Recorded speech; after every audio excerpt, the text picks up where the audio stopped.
would like to call to order the regular meeting of the Board of Education for August 25th, 2015. We're not expecting Mrs. Eileen Lou McCormick or Mr. Mark Patton. Present is Ms. Donna Carnell, Mrs. Jessica Gerber, myself, Philip Dwyer, Mr. John Convertito. We've not heard from Mr. Fatterbean, so he may be coming. Mrs. Maxon Kennelly is present, and Mr. John Llewellyn is present. If I could have you stand for the Pledge of Allegiance. I pledge allegiance to the flag of the United States of America and to the republic for which it stands, one nation, under God, indivisible, with liberty and justice for all. Before we go to public comment, we have a new face in the audience who has been hired for the staff, and so I'll ask Dr. Title to give the introduction. I wish I was not here at the beginning of the July meeting, and Mike Cummings was here, but I don't think any of you knew who he was. Just saw this, new face out there. So Mike Cummings is the new Director of Elementary Education. Took the spot previously occupied by Anna Kataya-Leonard. So Mike, welcome. Board. Mike. Okay, there you go. Thank you.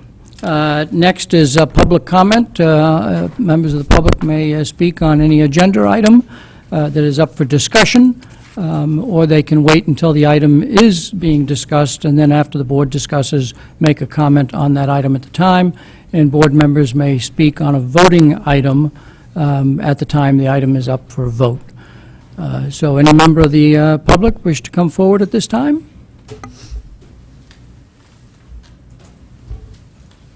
Going once, twice, okay, three, thank you. Old business, approval of the minutes of May 19th, 2015. As you know, these are a set of minutes that have been voted 4-4-1, and therefore have not been approved. Either a member of the board who voted in the majority, in this case, the 4 who voted no, would have to put a motion forward to reconsider the prior action, or any board member could put forth a motion to rescind the prior action so that we could then vote on a second motion to approve the minutes, since we have, if the rescission motion passes. Any member at this time wish to, first, I'll say, put a motion forward to reconsider?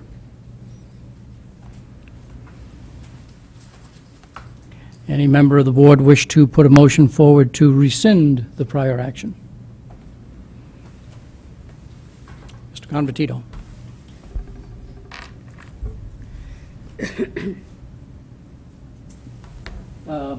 And you want to say what your motion is so the secretary can properly write it down?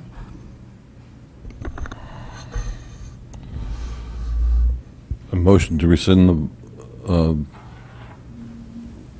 vote for the 7-9 meeting? Is that what the meeting was? The original vote was on 5/19. No. Oh, no. Perhaps it would be to move to rescind the prior action concerning the May 19th minutes. So moved. Is there a second for that motion? Came up for public comment. Mrs. Maxon Kennelly, do you have any comments that you wish to make at this time? Nope. Mrs. Maxon Kennelly is the seconder. Do you want to make any comments at this time? Only that I'd love to get this school year off on a different foot, symbolic or otherwise. Okay, thank you. Any other members of the board wish to make a comment on the rescission motion? And if the rescission motion passes, we would then look at the recommended motion. Any member of the board wish to make a comment on the rescission? Mr. Llewellyn. Mine's actually a point of clarification, please. If it's a rescission, does that mean it needs to be supermajority? No, because prior notice has been given that a rescission motion may be advanced. If, as you notice, advance notice is therefore given that one or both actions may be made. So with prior notice, only a majority is needed. If there is no prior notice, then yes, a supermajority is needed. Okay, thank you. Any other questions or comments? Okay. All in favor of the motion to rescind the prior action on the May 19th minutes, please raise your hand in affirmative. Mrs. Gerber, Mr. Dwyer, Mr. Convertito, Mrs. Maxon Connelly. All opposed? Ms. Carnell, Mr. Fattabine, Mr. Llewellyn. Okay, so the motion passes. We have 7 people here. Motion passes 4-3. So now I would say that the recommended motion is that the Board of Education approve the minutes of the regular meeting of May 19th, 2015. Is there a motion? Mrs. Maxon Connelly, is there a second? Mrs. Gerber, any discussion on those minutes? Mrs. Maxon Connelly? And I'll repeat something I've alluded to earlier, which is, unless this is purely an action of obstructionism, I'm not quite sure why that's funny, Mr. Llewellyn, but unless this is an act purely of obstructionism, anyone who wants these to be constructive arguments should have a reason for each set of minutes. It should be specific in nature. It should be reported to the secretary in advance and typed up for the information of the board. For smooth and effective meetings that get the respect of this town, I think that's the least that could be expected of this town body. Our meeting minutes are now the subject of articles in the newspaper. Let's move on from this and be worthy of the respect of the members of this town. Any other comments from board members? Mr. Fattabine? And this is this is comments on the motion to approve. On the motion? Yeah. I'm certainly going to introduce my disapproval of some of the tone of the comments made. Each individual votes based on their own conscience, and by no means can be characterized as obstructionist. We've discussed the minutes on numerous occasions. The different members have indicated their different positions. Each individual member, for whatever reason, has not deviated in their positions, evidently, depending on the votes. And they're not obstructionists in any means, but they're different in points of view. And I object to the characterization of individual members having different points of view as to be obstructionist. Thank you. On the minutes, because we should not continue to have conversation on observations or motives of individual members. What I will say, and I would like to, because to Mr. Fattabine's point, that's very fair to ask for an explanation of the use of the term obstructionist when it comes to minutes, and it's very simple. I completely understand voting against minutes that you disagree with their content. There has not been one amendment offered or noticed to this board that would raise any objectionable aspect to this particular set of minutes. If these are each individual decisions made by individual members, I don't understand where the error lies in these minutes. That could be a teachable moment to the staff who produced these minutes, were they to know what was objectionable, so that specifically this set was voted against. Any other further comments? If not, we will move to, for the motion. The motion in front of us is that the Board of Education approve the minutes of the regular meeting of May 19th, 2015. All in favor, please raise your hand. Mrs. Gerber, Mr. Dwyer, Mr. Convertito, Mrs. Maxon Connelly, all opposed? Mr. Fattabine, Mr. Llewellyn, abstentions? Abstention is Ms. Carnell. The motion passes 4-2-1. Thank you very much. We're on to new business, appointment of the Advisory Committee on Redistricting. The recommended motion is that the Board of Education hereby moves to establish an Advisory Committee on Redistricting per Article 2, Section 4, Paragraph B, and approve the charge as described in the Commission Statement per enclosure number 1. Do I have a motion?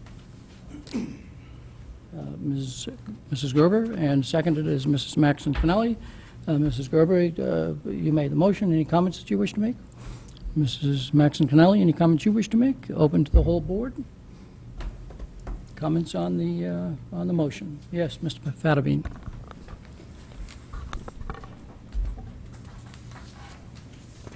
The motion includes the adoption of the Commission statement, and my questions or comments are going to reside with the Commission statement. In the first paragraph, the second sentence, the ad hoc redistricting committee will complete its work, report their recommendations to the Board of Education, will refer the matter to the Policy Committee for final recommendation to the Board. Are you reading the most recent? A different Version. version. Are I you reading the apologize. one that This- came with your packet? I'm reading the one that came with a packet. The final It looks packet. like it's the July 13th packet. So while Mr. All right. Fattabine is looking at it, several board members sent in suggestions, myself, Mrs. Maxon Kennelly, and Mr. Convertito.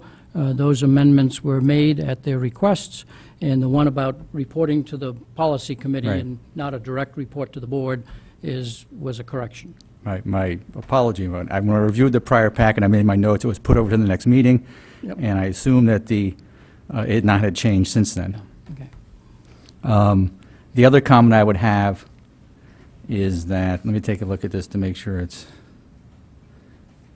While you're looking, do you want to have somebody else ask a question, or? yeah, go ahead. I want to. Okay, that may, you'll have a little bit more time to look. Anybody else have a question on the motion or the commission statement? Mr. Llewellyn?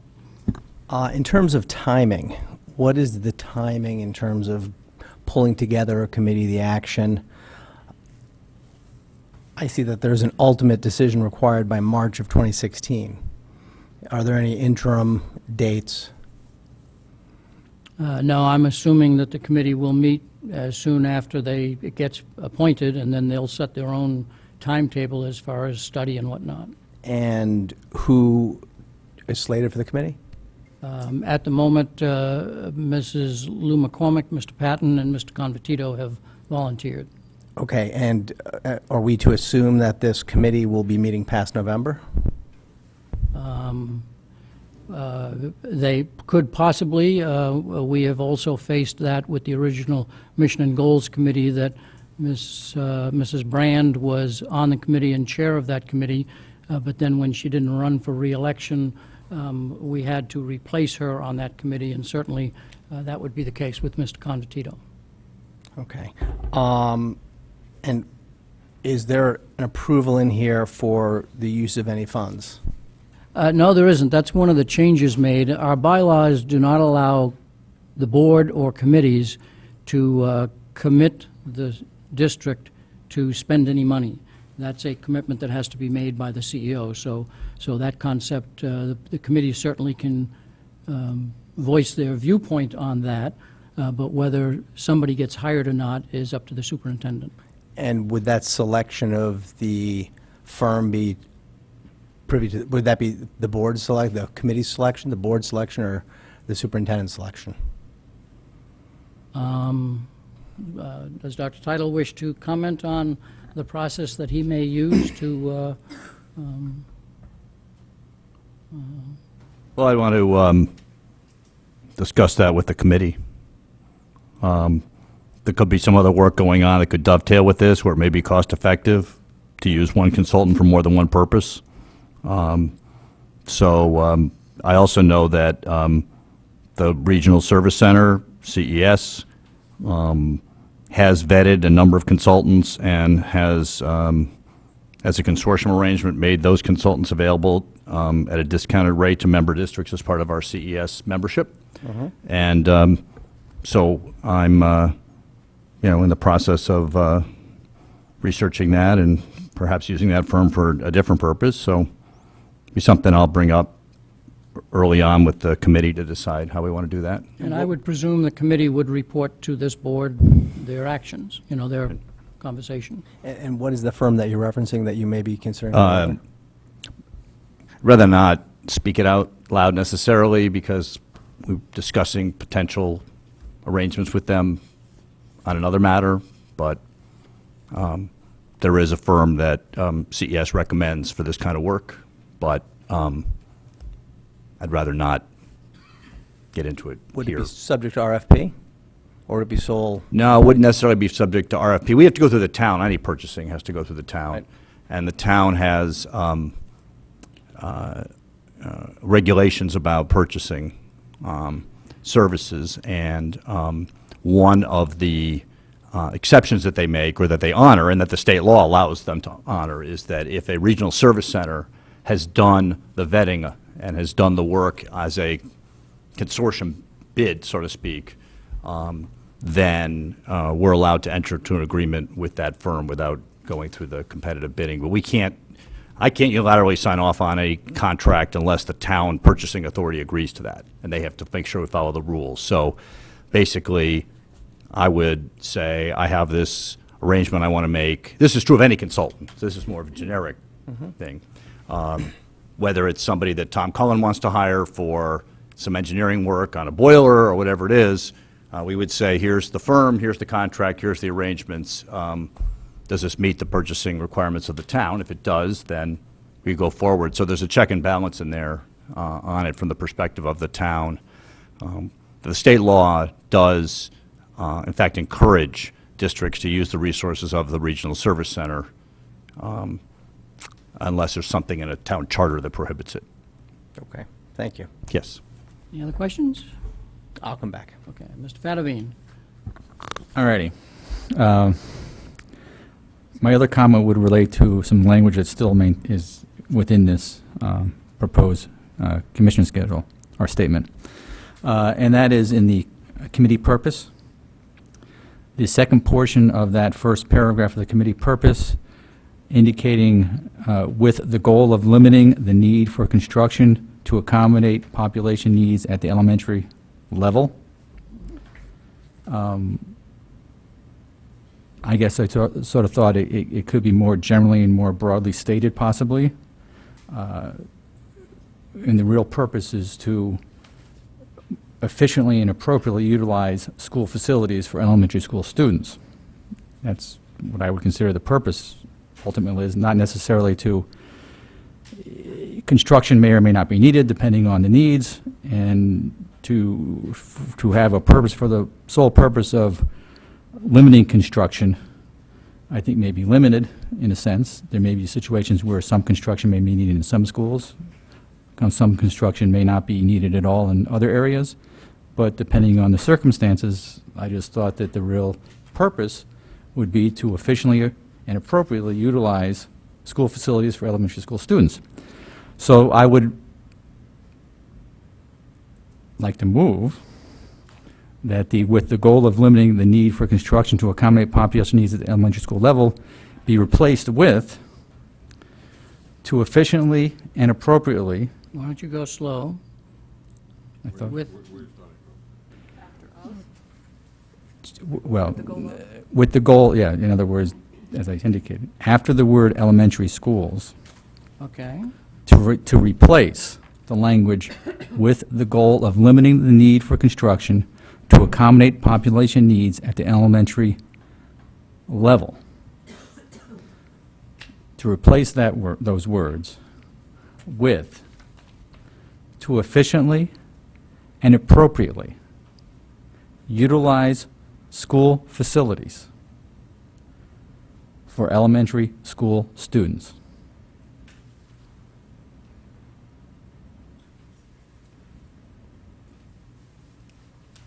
you speak faster than I can write. So you want to repeat for the board's benefit? So the motion is to remove the phrase "with the goal of limiting the need for construction to accommodate population needs at the elementary level," and replace it with "to efficiently and appropriately utilize school facilities for elementary school students."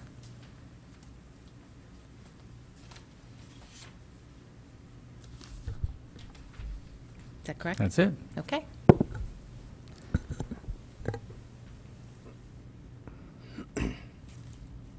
Okay. Is there a second for that motion? I'll second that. Mr. Llewellyn seconded it. Mr. Fattabine, you want to make any comments on the purpose of your motion? Well, I think that I don't necessarily believe the committee should I mean, obviously the goal to limit construction in the town is desirable. But depending on the committee's findings and depending on what the committee looks into, there may be situations where a smaller construction might be appropriate in certain areas that better utilize the different facilities and may eliminate more major construction.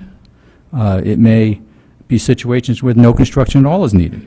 but they can more efficiently utilize the existing facilities. But the whole purpose, as I understood it, was to try and have district lines that can redistribute the students more evenly among the different elementary schools, so where there are seats available, students would be redistributed to those schools, and where there is some overcrowding, it would alleviate that overcrowding in those schools. To some extent, there may be a situation where most of that be accomplished, but there may be a recommendation where adding 1 or 2 additional construction items in different schools may more appropriately balance the boundaries out and achieve the dual goals or the purposes of better utilization. So I just thought it would be the real goal is to efficiently and appropriately utilize the facilities. And I thought it was a broader statement that wouldn't necessarily limit the charge to the committee to only try and eliminate construction. Mr. Clellan, you seconded it? No, I agree with everything that Mr. Fedderbean said. I think that the sole purpose is not just to eliminate the need for it, but to properly balance it. So, Thank you. Any other comments or questions from the rest of the board? No, I'll only make one comment. Generally, we've divided school construction work into that required to fix program deficiencies, as has been reported in one of the original MGT reports, and that the second is to accommodate enrollment growth. And so because I actually wrote this commission statement,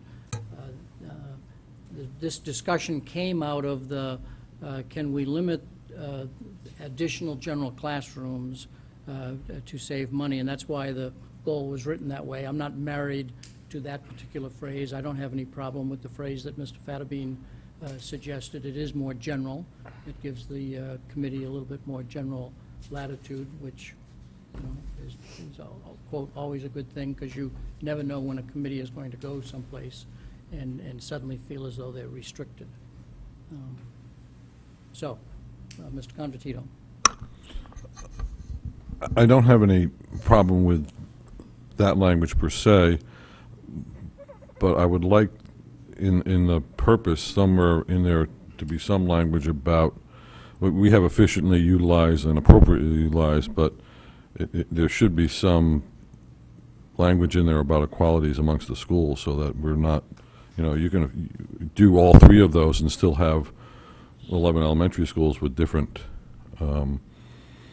capacities and different abilities to meet our educational goals. So I think some language, while I'm not opposed to this language, there needs to be some language in there that guides the committee so that each school is adequately, or the accommodations are adequate for the school programs. I don't have the exact policy number in my head, and I don't suspect that any of us do, either Dr. Title at the end of a summer or the chair of the policy committee, but I do believe that there is a policy concerning equity among the schools that exists within the bylaws, and so to that extent is that general policy governing all work of the board or not?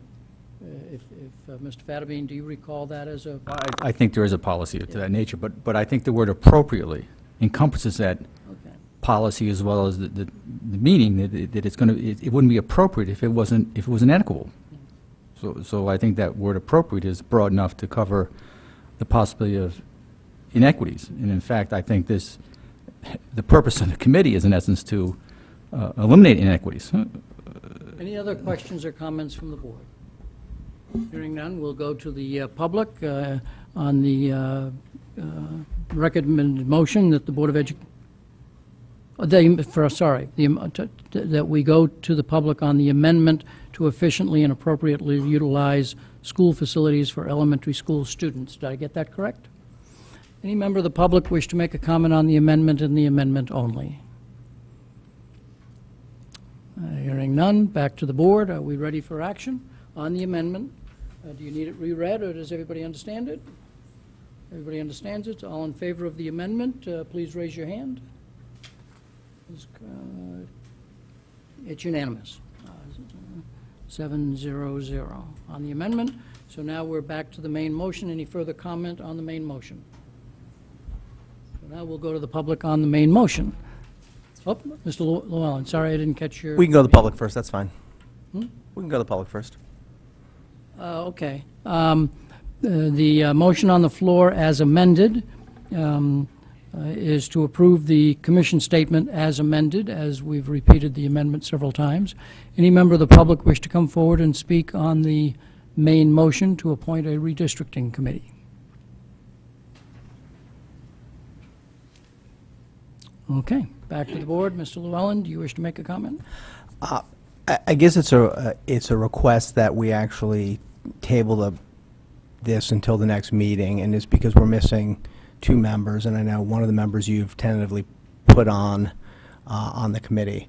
We have a meeting in 2 weeks, so I think given the importance of what's going on here, we should probably wait and receive their input before we vote to approve it, given that it is 2 weeks. I personally disagree because this has been a subject for discussion in the commission statement with very little change to it, has been around for a while, and every delay means that the committee itself can't get started. And so I personally have no problem, because I think I've spoken to both of them about their interest in serving on the committee. And But we haven't got their input on this. Have not had any comment from them on disagreeing with the commission statement. So I'm ready to move forward, but it's up to the board. And I guess from my perspective, you know, we postponed the contract vote to the last meeting because Mr. Patton wasn't here, and that was an important vote. But you took the decision as chair to postpone that because of somebody not being here. I think that we have 2 members who are slated to sit on this who are not here, and you know, out of respect for their input on the committee they'll be sitting on, I think they might want to be able to give their input. I like the changes that have been made to this, but I think that in deference to them, we should postpone it. So I move to postpone the vote until the next meeting. Is there a second? Ms. Carnell. Do you have any further comments that you wish to make? Ms. Carnell? I guess just to add to that, as Mr. Llewellyn said, we have postponed other votes when certain board members were missing. Considering 2 of the 3 members that'll potentially be on the committee are missing, I think it's a respect to them to postpone it.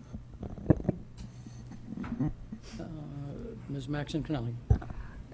If this rose to the level of a superintendent's contract, or as we did twice with postponing bylaws votes, I would agree with you, but I don't think the business of the board can be held up because somebody is not here. If I've had to miss a meeting, I think I've had to miss 2 in 4 years, everything that was a voting item on that night was not postponed. The business of the board had to go forward, and the input I had, it was my responsibility to get to a board member to hopefully advance on my behalf. I don't think this rises to the level of previous postponements. I respect the argument, but I don't think this rises to that level, and I would not be in favor of postponing. I'll only make one comment that you may recall that the meeting at which the 5-year district improvement plan, we wanted to put maximum focus on that, and Dr. Teitel was still on medical leave and would not have been able to, he was able to just stay for that particular portion of that meeting. So it got postponed, not because somebody was missing, it got postponed for other reasons. Any other comments from board members on the motion to postpone? Mr. Fatterby. The question I have is would a postponement in the chair's mind alter the potential time frame of when the committee is to report? If you're asking my honest opinion, then the answer is yes. I had hoped actually that this matter would have been approved in the earlier meeting so that the committee could have started work over the summer. So I think every delay is a delay, and I would rather say for the mere purpose of creating the committee that I believe everybody at the board said we should have. I'm not sure everybody is in agreement that redistricting will be the end result, but we should at least look at the question. I don't see any reason why just creating the committee should be postponed. if you're asking my personal opinion. Well, no, the timeframe, I didn't say creating a postpone. The timeframe in which they have to report would be influenced by a postponement, possibly, and where that date of March 6, 2016 might shift because of the postponement. That was my gist of my I would rather have the committee be able question. to get started as soon as Right. possible. And you represented that you heard no comments from the two board members that are absent on their, any opinion whatsoever with respect to the commission statement. Correct. Both committed to serve on the committee, and neither made a comment on the proposed commission Right. statement. And for that reason, I'm inclined to not postpone it, but my only hesitancy is that, in fairness, since the amendment was made to this, it would have been nice if those two members would have had knowledge of that or some influence on that prior to, and that's my hesitancy of postponing. Any other comments from the board? So we've already gone to the public, so is the board ready for action on the motion to postpone? On the motion to postpone. All in favor to postpone action on the approving the commission statement and creating the redistricting committee, please raise your hand. Ms. Carnell? Mr. Llewellyn? All opposed? Mr. Gerber, Mr. Dwyer, Mr. Convertito, Mr. Fattabine, Mrs. Maxon Connelly. That's 2 to 5. So now we're back to the motion to approve the committee with the commission statement as amended. Any further questions or comments from the board on that? We have already gone to the public. No? All in favor of creating the committee and adopting the commission statement as amended, please raise your hand. Ms. Carnell, Mrs. Gerber, it's unanimous, 7 to 0. Thank you very much. I will Just get closer to the mic. get closer, sorry.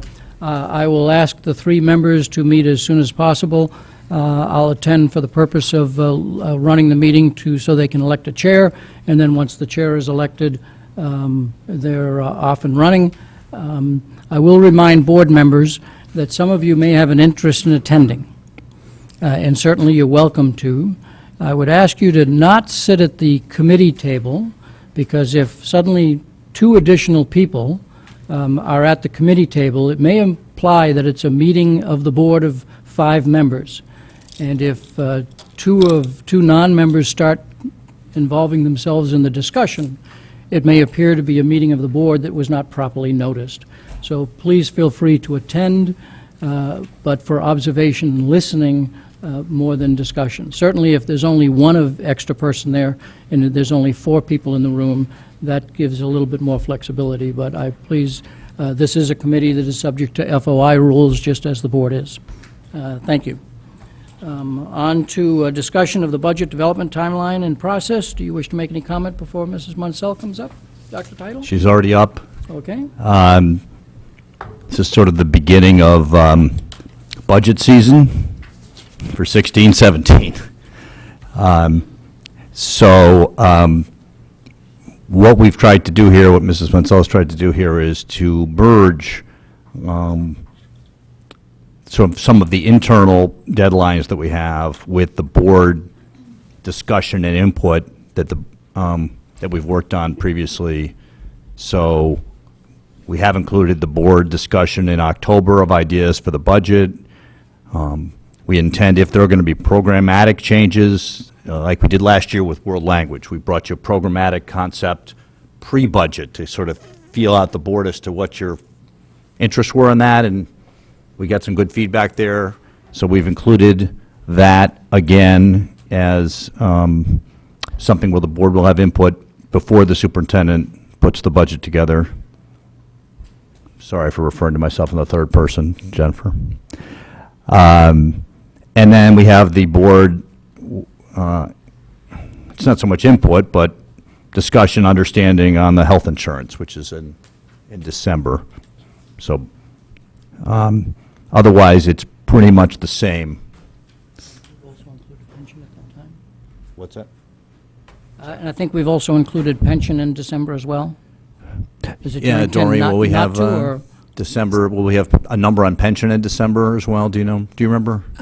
We have a preliminary one, but not, there's another update later in the year during the cycle. And that's similar to the health insurance. There's a preliminary number that drives health insurance, but then there's one more month's report on both of those that you use in setting the final budget. Is that a correct statement? Pension's a little different. Yeah, pensions, we get a preliminary number for the initial superintendent's budget, and then it's not revised again or updated until January, February. Yep. So, yeah, if we have a pension number, we'll put that on the agenda for December as well. That's a fair point. Doreen, any comments you want to make on this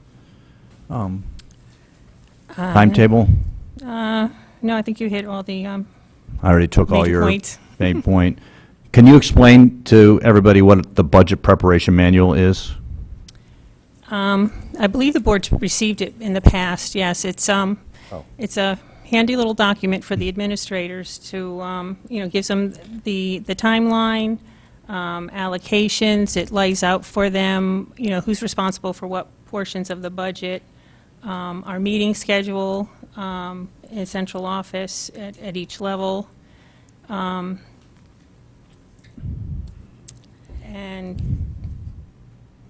the elementary arrays, and then their forms for submitting the budget, and then the process for inputting it. Okay. All right, so I guess we're open for questions or comments. Any comments or questions from board members? Not an action item, it's a discussion Just item. discussion. Yeah. Ms. Cornell? No, I just want to see if I'm missing something. On mid-November to early December, it seems like a lot is captive during that time, if I'm understanding. I'm sorry, a lot of what? So, On mid-November to early December, it looks like there's a lot that's being captured during that time. And it says like middle school budgets. I want to make sure I'm just following this correctly. And it may be on here, but I don't see it. Is there any way we can add to this budget calendar the review of our legal expenses? I know that we've been asking for that. I think we just sent them out. what's that? Wouldn't we just send the legal expenses out? Yeah. Yeah, You mean, They were sent For- out today. Right, For- that's for last year. there are two opportunities, I think.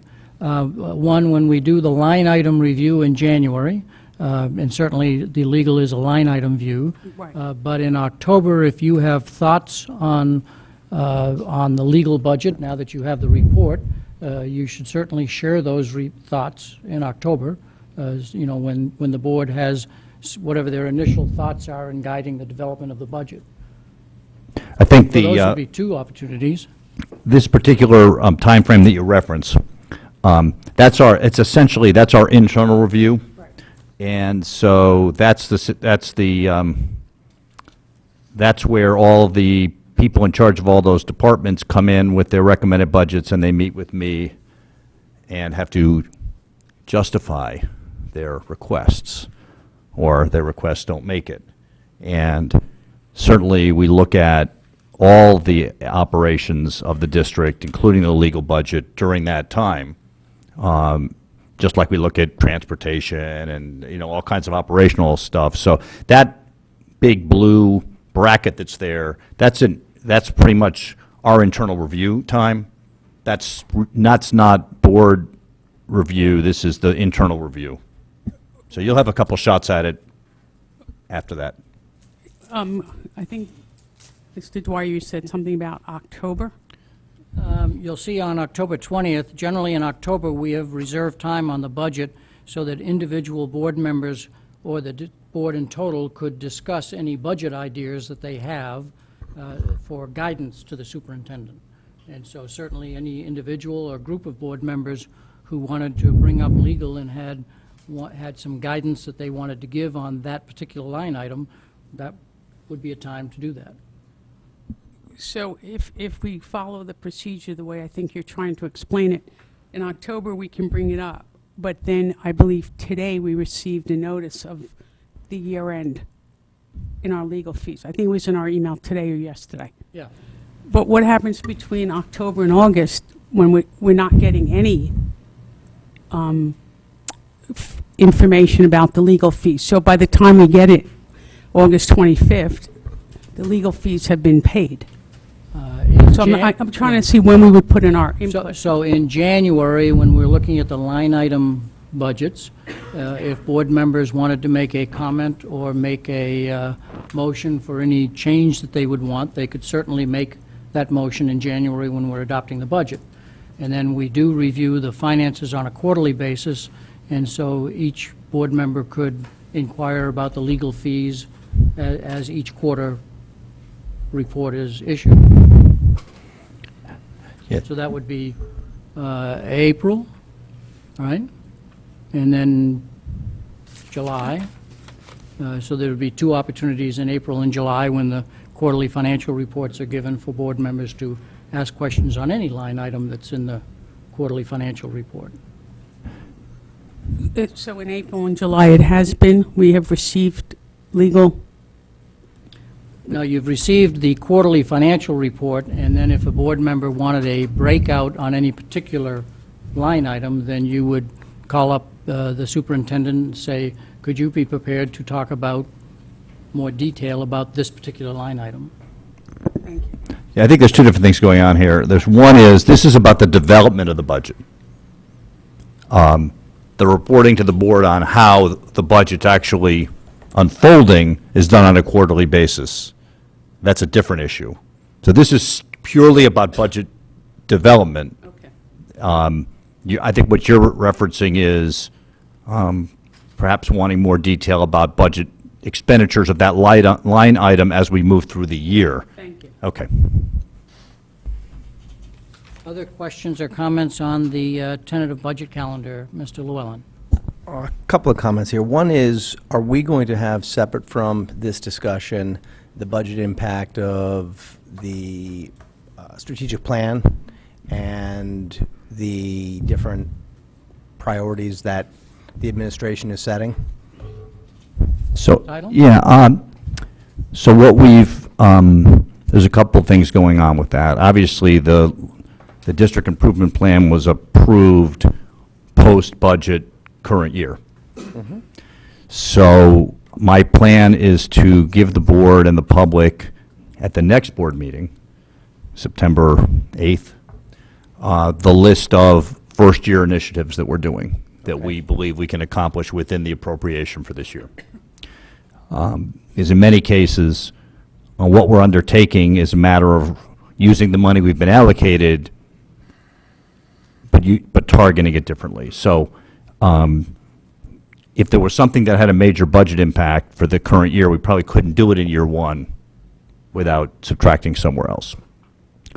So if we saw something on the horizon in terms of the district improvement plan that could become a budget issue for 16-17, we'd bring that to your attention at that November meeting, when we bring up program enhancements, for lack of a better word, program improvements that might have a budget impact. That's where that would get brought forward, so. That'd be November 17 meeting? The November 17 meeting, yes.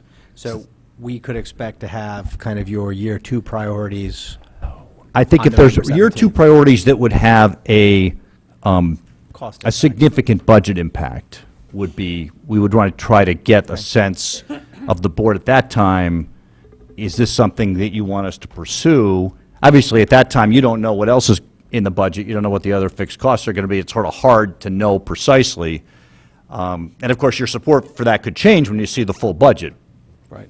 So I guess the example last year was world language.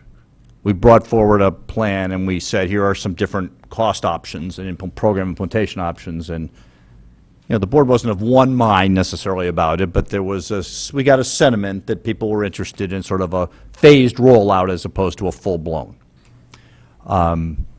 If we were going to, say, reconsider or look at world language in the 16-17 budget, that would be brought forward in November to see if the board wants us to pursue that and put that into the budget, or if not, or if, and again, I think it would be not a bad idea if board members were to look at the district improvement plan before October, if you saw something in the district improvement plan, once you get the first-year list, okay, between then and when we discuss it in October, it would be helpful if you saw something in the district improvement plan that you believe that we should try to prioritize and get into 16, 17 as a year 2 item, that would be a good time to bring it up. And, you know, again, that's just individual feedback, but we can take that into consideration before we come back in November. So that's how I can see that playing out both ways. But you'll get your list on September 8th, and then have a chance for input in October, and then we'll bring forward, if we have programmatic changes from that plan. Okay. Okay? Make sense? Yeah, it does, thank you. The other question is, you know, one that's not dissimilar to last year. You know, I sit and I look at the January 12th date and realize we're going to get another binder full of, you know, 100 and some odd pages, and ask that we could move that forward. So our first view of this isn't 16 days prior to needing to move it forward, because I noticed that it's due to the town the next day. So the whole time frame, I think, is way too compressed in January. And I do know from speaking with other board members at CES that some towns do get their budget packages, you know, ahead of the new year. So it would be great if we could move that forward, even if it's only a week. It's really hard for us to do that because of the December break that's in there and so forth. Realistically, I mean, it's been a constant issue. I mean, we can take a look at that, but generally, we like to present it at the meeting, not send it out ahead of time, because I want a chance to explain it at that meeting. It's really tight for us. I really don't see that. I think one of the reasons why we have these discussions earlier about some of the big ticket items is so that the board isn't surprised by what they see in it to some extent. That's why we have the Aon meeting in December. You know, we're usually pushing it to get it out by that date. It's just a big, long process. It's a big district with a very large, complicated budget, and it all gets triggered by the enrollment projections. See, that's the whole thing here, is what we do is, as soon as October 1 is official, then we go out and get a no updated one-year enrollment projection. That usually only takes a couple of weeks, but that's what triggers the whole sequence of events. So I know it's tough, but you know it's coming, and people put time aside for it, and I've never felt like the board hasn't been very thorough in its review with me. I just want to say I think that would be really difficult to do.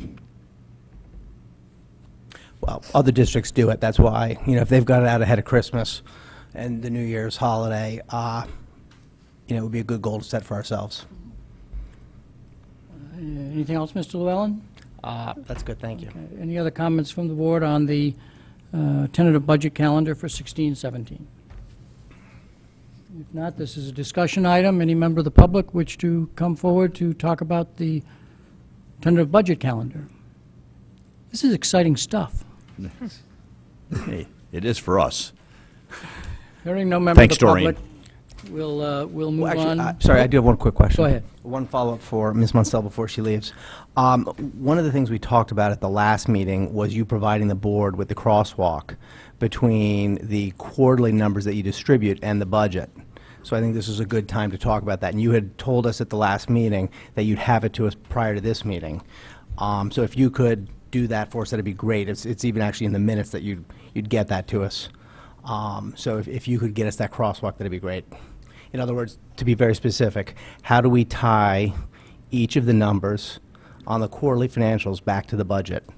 So we're going to have those big classifications that tie back into the object and program level detail, so that we can take a budget and we can take our quarterlies and know how the numbers match. Okay. Because I've never been able to see a correlation between them.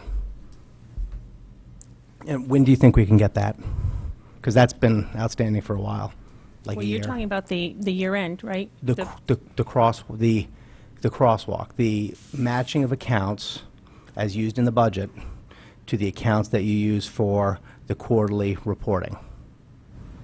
So when you take your information out of Munis and you prepare our quarterly reports, you have object codes in there that go back into our budget, but they don't come across one for one. In other words, when I take your quarterly report and I look at, line 100, that doesn't tie back to anything in the budget. It is coming from a combination of pieces. So we talked about this at the last meeting, we talked about it last year. There is a way that you map the actuals to the budget, because you have budget numbers in there, but we don't have your allocation of accounts, your compilation of accounts that get us from the budget numbers to the actual numbers. What I thought you were requested was how the financial report by object tied to what we were reporting as on the projection. That's what I was thinking of. It sounds like you're talking about something different. We talked about taking the numbers that exist in the budget. Mr. Llewellyn, I wonder if, No, this is a good time to do it because I've asked I'm for it just like 4 asking that it times. sounds like it's a very detailed thing, and whether Mrs. Munsell is, whether taking the board time for this very detailed comparison. I asked for this last year and didn't get it. I asked for it last meeting, was told I'd get it, so I thought if we had this discussion, we'd all be on the same page. And what I'm thinking is that it's not clear, I think, in the staff's mind, exactly what you're looking for, and that a meeting offline to make sure there's clarity would then lend itself to being able to say, okay, here's how I can get it done. That's all. It may be easier if you show me which reports. Sure. I will send you a note. And then if we can get that, that'd be great. Yeah, okay, thank you. Any other comments? Sorry, Dr. Talbot? Yeah, any other comments on the budget calendar? Hearing none, we'll move on to approval of the minutes for July 9 and June 10.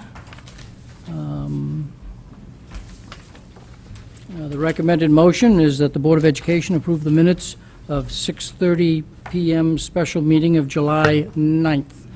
And that's enclosure number 3. Do I have a motion? Mrs. Maxon Connelly, seconded by Mrs. Gerber.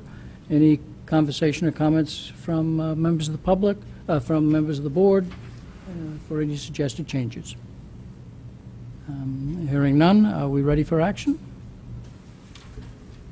All in favor of the minutes of July 9 special meeting, please raise your hand.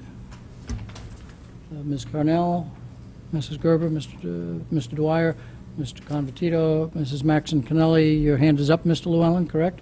All opposed? Wait, I'm looking for the right one here. Okay, Nope. your hand is not up, okay. And all opposed? Mr. Fattabine, Mr. Llewellyn, the minutes pass 1, 2, 3, 5-2. Thank you very much. And then the recommended motion that the Board of Education approve the minutes of the special meeting of June 10th. Do I have a motion? Mrs. Maxon Connelly, seconded by Mrs. Gerber. Any suggested changes to those minutes? Seeing none, please, all in favor of the minutes of June 10th, 2015 special meeting, please raise your hand. Ms. Carnell. Okay, Ms. Carnell, Mrs. Gerber, Mr. Dwyer, Mr. Convertito, Mrs. Maxon Connelly, your hand is up, Mr. Llewellyn. All opposed?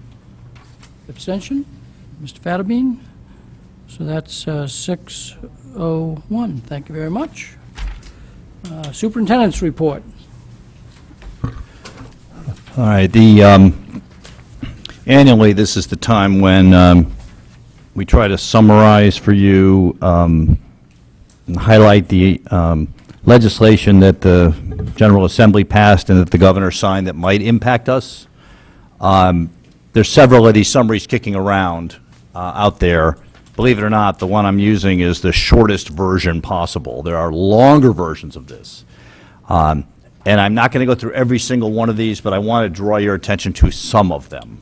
And if nothing else, also for members of the public to understand what's going on and how it might impact us. Some of it has very little impact on us. I'm going to skip over it. After I finish, if you have questions about any of it, I'll do my best to answer it, even if I didn't highlight it. If you read it and you said, I have a question on it, but I didn't mention it, that's fair game. I'm just, for the sake of expediency, don't want to talk about every single thing they passed. So high school graduation requirements are delayed again, and it'll probably come up again in this session of the General Assembly. So at this point, the impact on us is that there's not a rush this year to go and revise our graduation requirements to comport with the statute, so you will not see that on year one of the District Improvement Plan implementation. Mastery testing, the big news there is that, for all intents and purposes, the high school SBAC had its one and only moment of glory in the sun and is now riding off into the sunset to be replaced by the SAT. For high school. For 11th grade only. There's still lots of questions about that, but the General Assembly passed this, the governor announced it, so we will at some point be able to release the SBAC scores and for the high school, but it's sort of, as they say in college basketball, one and done for high school SBAC. It does make us look somewhat prescient in the district improvement plan. How's that for a dollar word for you? Prescient. By including the SAT and the PSAT and so forth into it. There were some questions about that. Now it looks like that's what's going to happen. So I thought that was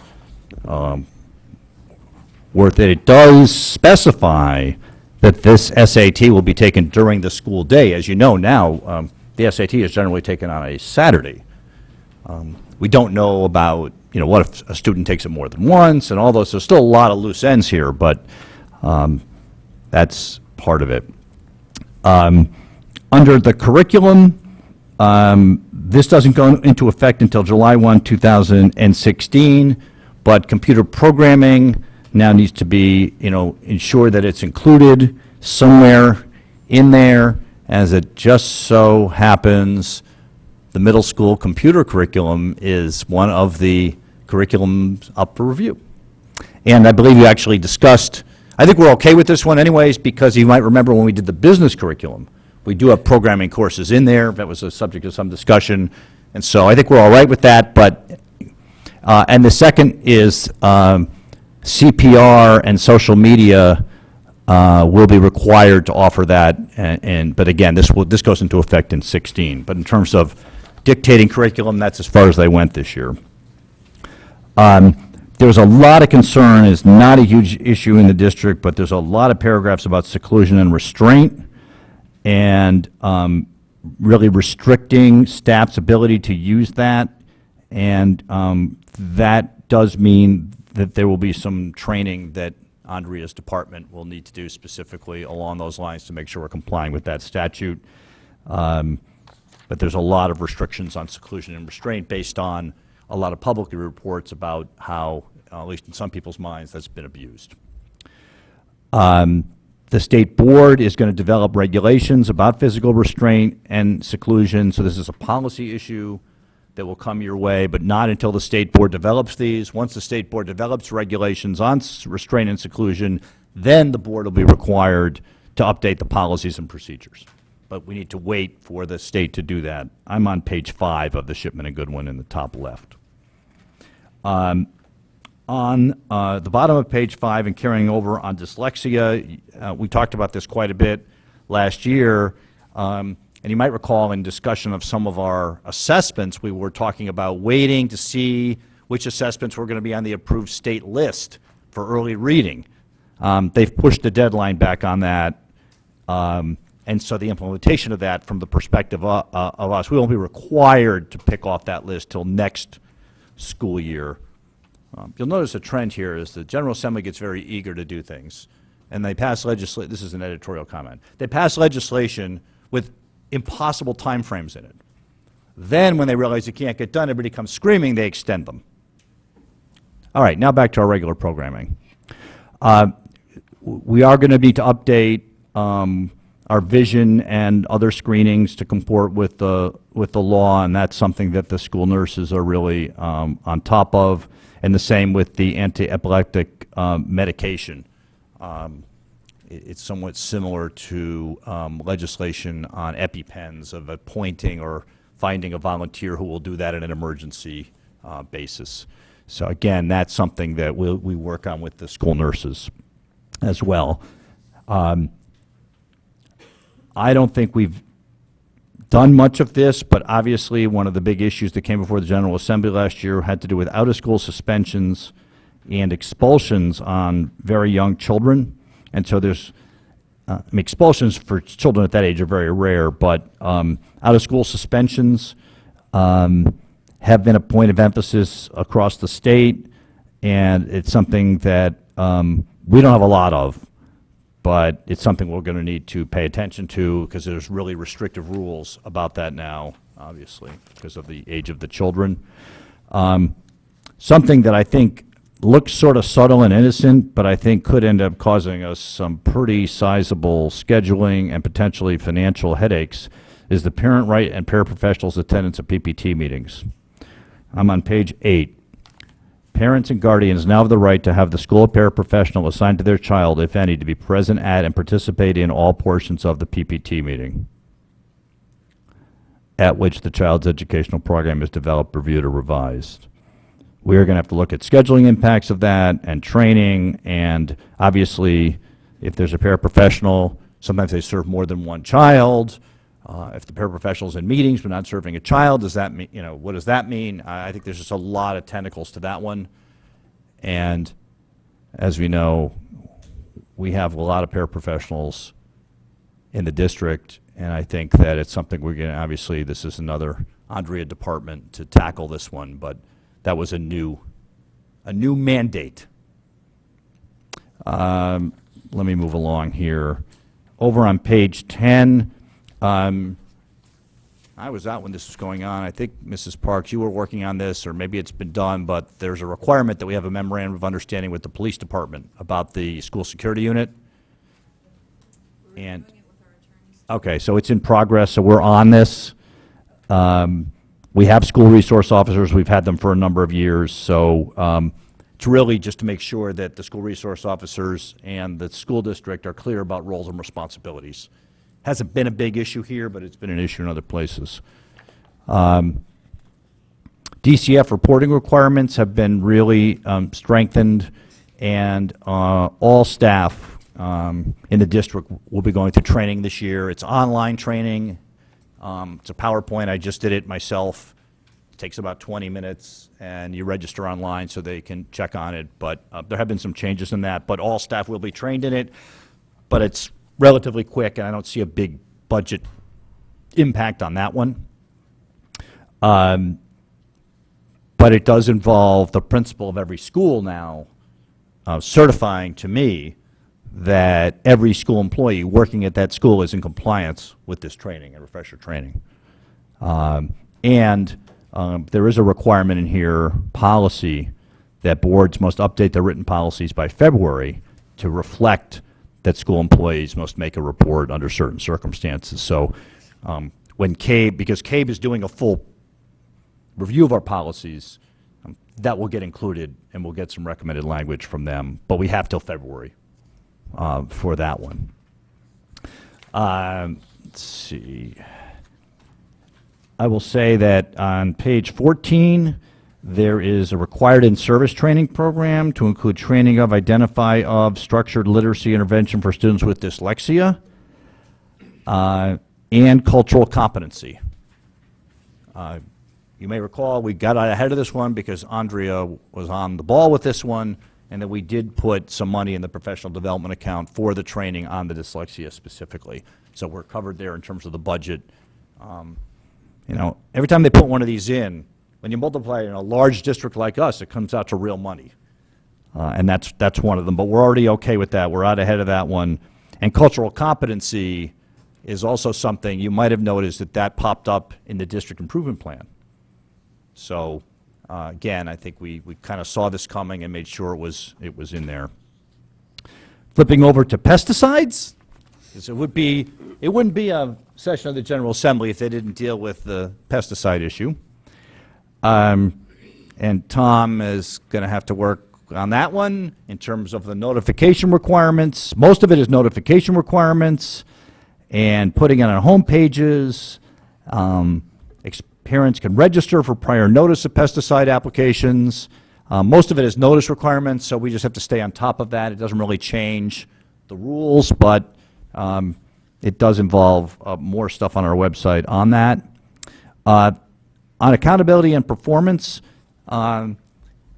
they made some changes in the way they're going to kind of rank and rate schools and districts. We don't really know what that's going to look like yet, but that's in that whole legislation there. And this was something they actually asked the feds for a bit of a waiver on. I think the important point on this is going to be, while it's really not been an issue for our schools in terms of falling into some category where the state intervenes, I think one nice move that the state is trying to make is they want to look at your test results as they currently stand, but they want to equal weight, it appears, growth.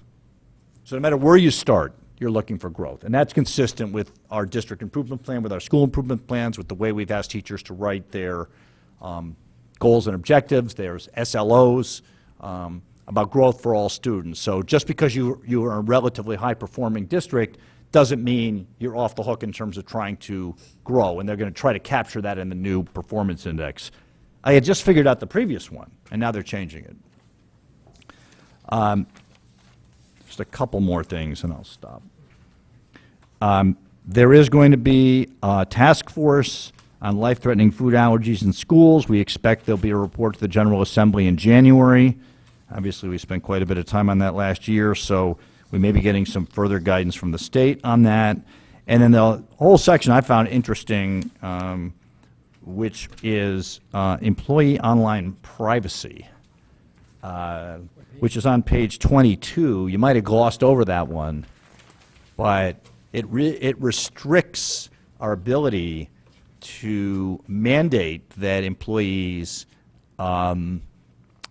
give us their login information for private accounts. And there's certain circumstances when you can do it. In fact, you even says you can't go there and say, go log in and I won't look, and then I'm going to go into your accounts. So there are times when you can do it, but obviously there were some privacy concerns there, and that's something that we need to pay attention to as we do HR investigations. I think those are the ones I wanted to highlight, but I'll take questions or any clarifications I can try to make. I'm not a lawyer, nor do I play one on TV, and you may ask a question I don't know, and I'll have to get back to you on it. Members of the board have questions concerning the annual update. Mrs. Maxon Kennelly, followed by Ms. Carnell. Just one brief point that I thought would bear repeating for the public. I don't recall that you said it during the first one on the SAT now replacing, but the fact that the state of Connecticut is paying for it. So Correct. that at least we know that for a first time taking of it, I haven't read anything myself, what if a student is taking it multiple times? I don't believe we have direction, but for at least that first time, this is coming down on the state to pay for, not the district. That's correct. Thank you. Can I ask a follow-up question on the SAT, or do you have that question as well? I could make it, but no. Okay. On page 2, I see they use the term nationally recognized college readiness assessment. I think everybody's assumed it will be the SAT, but is that a signal that says they're not ready to say that definitively? Well, it was a timing problem. The General Assembly passed this legislation simultaneously with the State Department of Education submitting a request to that effect to the federal government without naming SAT specifically. However, just in the last, 2 weeks, the governor basically announced that that was code for SAT. So while it's not official, it's clear that that's what's going to happen since the governor announced it. But I think there may be a couple more hurdles, but obviously the state board, who's appointed by the governor, is going to go along with that recommendation. And actually, there was a task force on 11th grade testing that was formed last spring in consideration of a lot of testing going on for 11th graders. And this task force, in fact, was recommending SAT. So I think all the stars have lined up for it, but there may be a couple of I's that need to be dotted or T's crossed on that one. I was up in New Hampshire the last 2 weeks, and I hope the governor won't mind if the Laconia Daily News did not pick up on his announcement. No, they didn't. Ms. Carnell?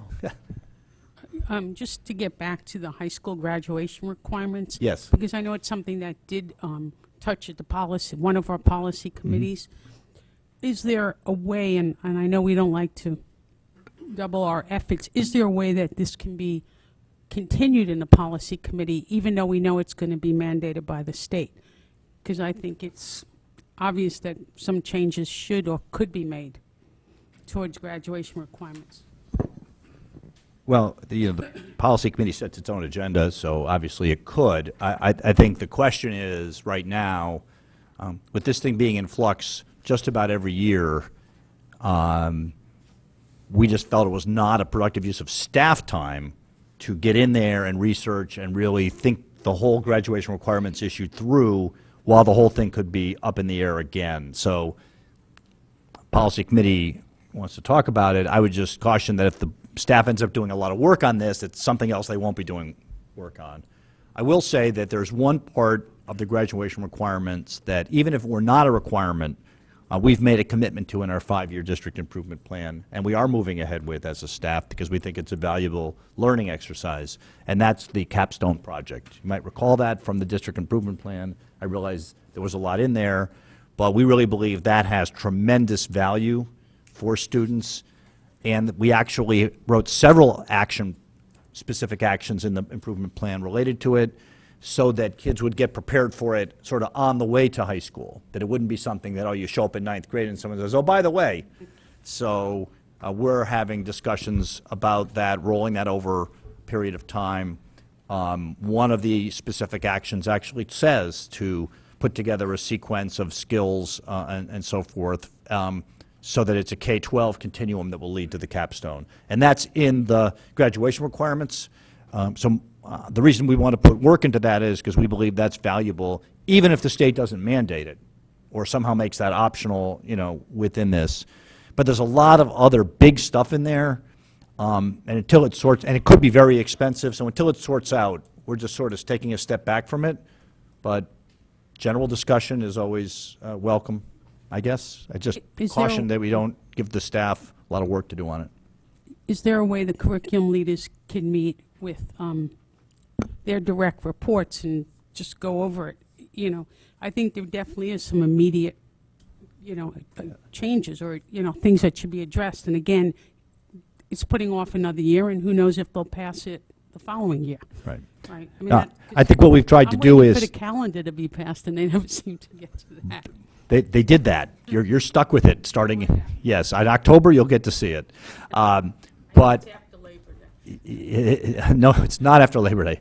But what I will say is that we have looked at the graduation requirements bill since it was enacted and have been thinking about how does it impact us and where can we take the general direction things are going and build that into our curriculum or build that into, like the capstone as an example.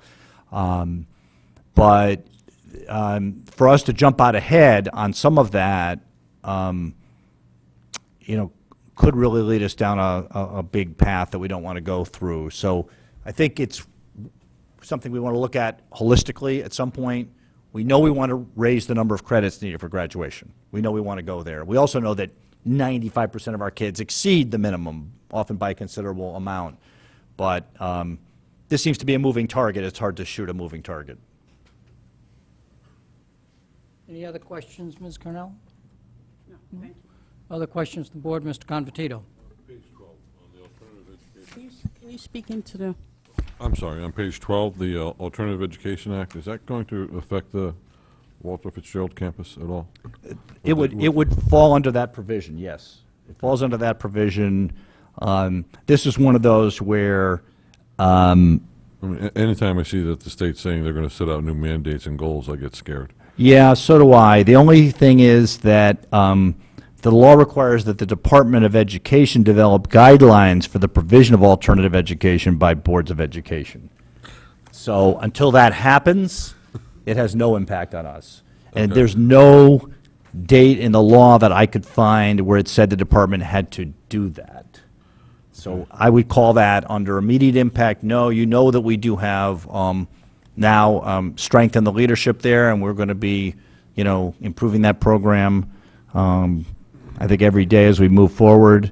But I think it's, we have to wait for the state guidelines, and then again, if they ever get them, then we would,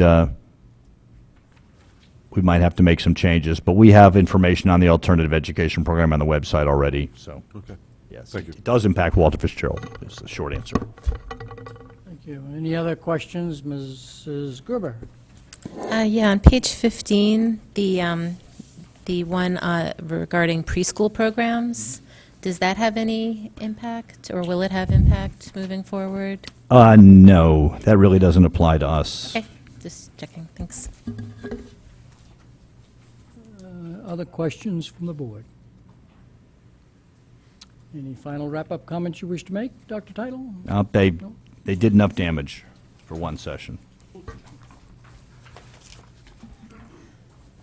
Okay, on to item, Yeah, discussion item, public comment. okay. This is new territory. We've not generally taken discussion on superintendent's report, but any member of the public wish to make a comment on the legislative update? Please step forward. Oop, there are two people stepping forward. Please state your name and address. Tina Brown, 35 Quaker Lane. And it's, I don't even know if you can answer this question. It's about doing the SAT instead of the SBAC. There are numerous courses out there for SAT that the school system, that's the way it is. But our school system offers to those parents who can afford $400 or $500 an in-school SAT program offered by our PTA. And I'm just wondering whether or not that will continue if this is something that's supposed to grade our school and we're offering to the wealthy kids something that's not taught in the school but done by an outside source. Thank you.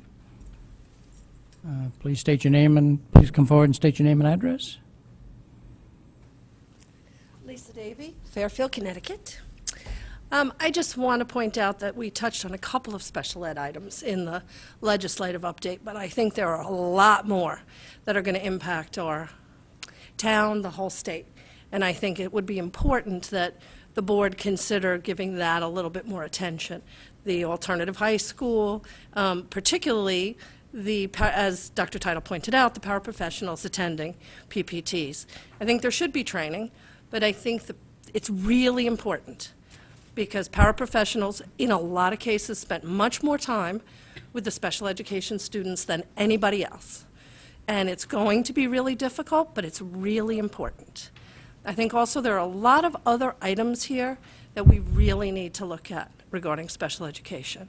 And I also would touch on the training for the reporter mandating. Again, a lot of the issues are not about reporting to DCF something that happens to a child in their home, but what's happening to our children in our schools. Thank you. Thank you very much. Anybody else wish to come forward to talk about the legislative update? Seeing nobody coming forward, on to summer construction update. Do you wish to make a comment before Mr. Cullen speaks? We're going to tag team this. Okay. Because we wanted you to have the most current status of everything, you just received this at your table, so we don't expect you to fully digest every nugget in here. I will say, as a general opening comment, and coming back to work, full-time in the last couple months, the amount of summer work and projects going on in our schools by Mr. Cullen's department and outside contractors is phenomenal. They are incredibly committed to getting as many projects done as possible before school opens. They're also very good at handling surprises and then having to figure out how to budget for those surprises. And I would like to point out that you will see some things on here that go across every school. As you know, we had a bond passed by the town for safety and security upgrades. That, on this report, is listed under every school, but please understand that we can't really get into the details of what might be going on in a given school, and it's possible that some schools are having a more or less done because it's being phased in. If you remember, it was a 2-year commitment. So you'll see that everywhere, but it's intentionally devoid of specifics. One last thing I want to point out is the only budget numbers we could accurately put in at this present moment without getting into every single project was the point I want to make about the capital non-recurring budgets. In all cases, those projects have come in at or under the budgeted number, which means the town will not need to bond the full amount of the projects. It doesn't leave us extra money to do other things with them. The biggest one being the Dwight roof. But, so, I'll ask Tom to respond to that in a second. But, but the same is true of the Jennings Boiler project and the replacement of the athletic field at Ludlow High School. There's always been concern about our, estimates and so forth, and, we've been very, very accurate on the capital non-recurring side, and once again this year, that's turned out to be the case. So I'll turn it over to Mr.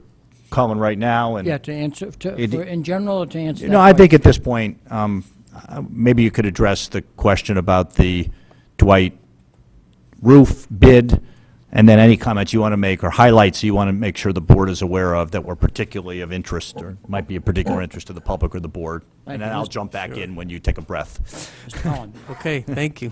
I want to thank Dr. Title and all the board members for allowing me to submit this tonight. He's right, there's a lot of contractors working very hard. The summer time frame is a very short window for us. Once the budget's approved and we can write POs in late June, we jump right into architects, engineers, hazardous consultants to get things moving, get drawings and specs out there, get them out to bid, and just keep the projects flowing. And it always seems like the ones that we believe are going to be problematic end up being the easier ones, and the ones we think that are going to go smoothly are the ones we run into trouble with. But I appreciate the opportunity to submit these. The question on the non-recurring, the 3 non-recurring in general, we had very aggressive bidding on. We normally, when we bid a project, we like to see 5, 6, 7 contractors submit. There are times we have 1 or 2, and they're people that aren't even familiar with the work we've done in Fairfield. There'd be outsiders. We had very aggressive bidding on the Dwight roof and on the Jennings Boilers and the artificial turf field. The Dwight roof, we ended up with a contractor we really love who's done a lot of projects in town. They were aggressive and told us they could be because they had other projects going on in town, so it was another team just added. They had plenty of time to bid, and they said the drawings and specs were in excellent shape. So we had a very aggressive firm on Dwight, and the roof's beautiful. I've been up walking around on it with Sal Morbido, and it's coming out great and on time, and it will be a 20-year warranty. We're looking at doing a solar system there afterwards, which will add to the life of that, and a good preventive maintenance program to get a long life out of that roof. So starting at the beginning of the first page, I'll highlight a few of the projects as we go down, just to give you some feedback. At Burr School, one of the ones I'll highlight is the gymnasium stage dividing wall. That was a 14-15 project, but we couldn't do anything with that until school was out. Generally, it involves the structural steel beam that's on the stage. Anyone that's familiar with Burr, the stage separates the APR and kitchen and the gym, and both of them can use the stage simultaneously. The tricky item with this job was we wanted to save and reuse the beautiful Kelly green curtains that hang on both sides. And on the side where the partition's going, the curtain structural system is attached to the same beam that the dividing wall is. So the contractors had a tough time with it, but they're making it work. And that project came in under budget. And we have an excellent contractor that has done these all over the state and all over the tri-state area. It's called Wilco. Going to Dwight, you see the new roof there. I highlighted it was a non-recurring project and gave you the cost. The second one there is the septic system replacement. At Dwight, this was a difficult project. We got an extremely low bid from a contractor that has not done work in Fairfield. Had to take the time to call them in and sit down with them, review the drawings and specs with the engineer, be sure he was carrying everything. Made us a little bit nervous. Turns out the guy has worked out excellent. Health department's very happy. And right now the system is finished and flowing, which is good news for the school to open. There's some punch list items to work on with the siphon tank to make sure we've got good flow and the health department signs off, but if you go up there, you can't miss it. How much digging had to be done in trees and everything. But this project came way under budget. We had numbers in the 60,000 range. The low bidder was 24,000. And it's worked out great. So we were lucky there. Going down the line, Holland Hill, nothing big. They got a new school sign that's real exciting when you drive in. Jennings Boilers was a difficult project. There was some hidden asbestos in the breaching of the chimney that we had to stop work on and address right away, but we had two good firms come in and quickly do it in 2 weeks. We will be on a tight schedule to get those up. We told the contractor we want to be able to have heating October 15th. We more than likely would prefer October 1st. Because it's a two-boiler system, he's going to be able to get one up quickly for any cold nights we might have, so we can fire it, and the other one will probably come slowly by mid to late October. But we'll be okay there. And that, you can see, was a good bid number. Yes. The final cost, does that include the asbestos abatement as well? Yes, it does. And the consultant. Yeah, That was one where that we had was a to, good we number. did have to dislodge an outside group, I think, because when there's asbestos in there, we can't have it occupied, right? Right, we had a summer program at Jennings. The law says you can't have anybody 18 years of old in or on the site, so we had to move a summer program. This bid number was extremely low. The other two bidders were in the high 300 range. So, and it's a company we've done work with before and has done boilers for us before. I also know, just don't think that every little project on here comes in way under budget. Some of them do, and then we have emergencies in our budget we have to deal with. So at the end of the day, it all balances out. And I want you to think we're sitting on a pot of maintenance money. Yep. So we may want to point out on here, I can Tom, highlight a couple which of ones emergencies. are unknown, Yep. weren't budgeted at all, and we had to do them. I can do that. Yep. So I'm on second page, McKinley. There's a big project there with the dehumidification system. That needs to be engineered. It's going to take some time. McKinley, as nice as the building looks, when you open up the ceilings, everything is very tight. So contractors have come out, looked, and are really struggling to find space to run all the lines and everything. So it's going to take some time, but we're going to get it out to bid soon. Mill Hill, not too much there. I think the painting was the big outline. thing there at Mill Hill. I believe that I think some board members, when you did the tour of Mill Hill, commented on the painting. That's right, the APR was The in bad APR in shape. particular, right? We got in there So and that was painted taken care of. Correct. Good point. North Stratfield is pretty standard. Osborne Hill has the new window, new gym, new flooring. If you haven't stopped by or seen it, the windows and doors look beautiful at Osborne Hill, and the gym is up. The temporary gym is gone, Right. which is good. And right now, we're working with the contractor to get the C of O. So he's got to get the building officials out, do a final walkthrough, and issue a C of O for next week. Please do. Mrs. Gerber? Yeah, just in regards to Osborne Hill, since that portable gym was there for so long, on the parking lot, was there any damage or anything to the parking lot that might need to be dealt with in the No. future? It made it through without any Yep, issues? just some minor cleanup, and we did some patching where the foundation sat. Okay, but overall it was fine. Very good shape. Okay, Yep. thanks. You're welcome.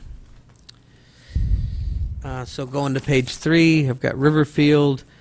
This is probably the one project I know that the building officials are concerned with. They've been walking through it. We're confident it's going to open on time. There's going to be areas that are blocked off. I believe the gym is going to still be blocked off, and the pod. But we're working with the fire marshal closely and the contractors to get a temporary C of O of certain areas for next week for staff to arrive. But if you've driven by Riverfield all summer long like I have, it's been a very tough project, all the way out to the street. As Sal Morabito told me today, it is in much better shape than Fairfield Woods was at this time, and Fairfield Woods opened. So we're confident we're going to be okay. We also had a hurricane between now and when school opened on the Fairfield Woods year, right. just in case you had forgotten that. I didn't. Yes. Remember that? I should point out that we're planning to, we may do it at the same meeting, but I believe in our mind of scheduling, we'd like to have each of the building committee chairmen come to the Board of Ed in September, maybe the second meeting, to give you an update on each of these projects. So if you had more detailed questions on Riverfield, Osborne Hill, or Fairfield Ludlow High School, they're better equipped to answer them than we are. Okay. Down to Sherman, not a lot there. Stratfield, we're working with the building committee. 2 of the 4 items are complete to finish that project out. If you remember, we're trying to close this out so we can get the final money from the state for reimbursement on this project. We, being the town, gets the final money Correct. from the state. Yes. That was the royal we. Okay. Fairfield Woods, we had some warranty roof areas to do. They're complete. The boiler room, oil fuel tank work is going to take some time, but we came up with a very inexpensive solution. This is the only school right now that can't burn oil. All of the schools are dual fuel.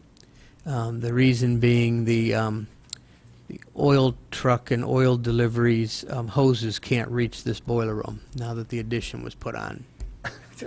There you go.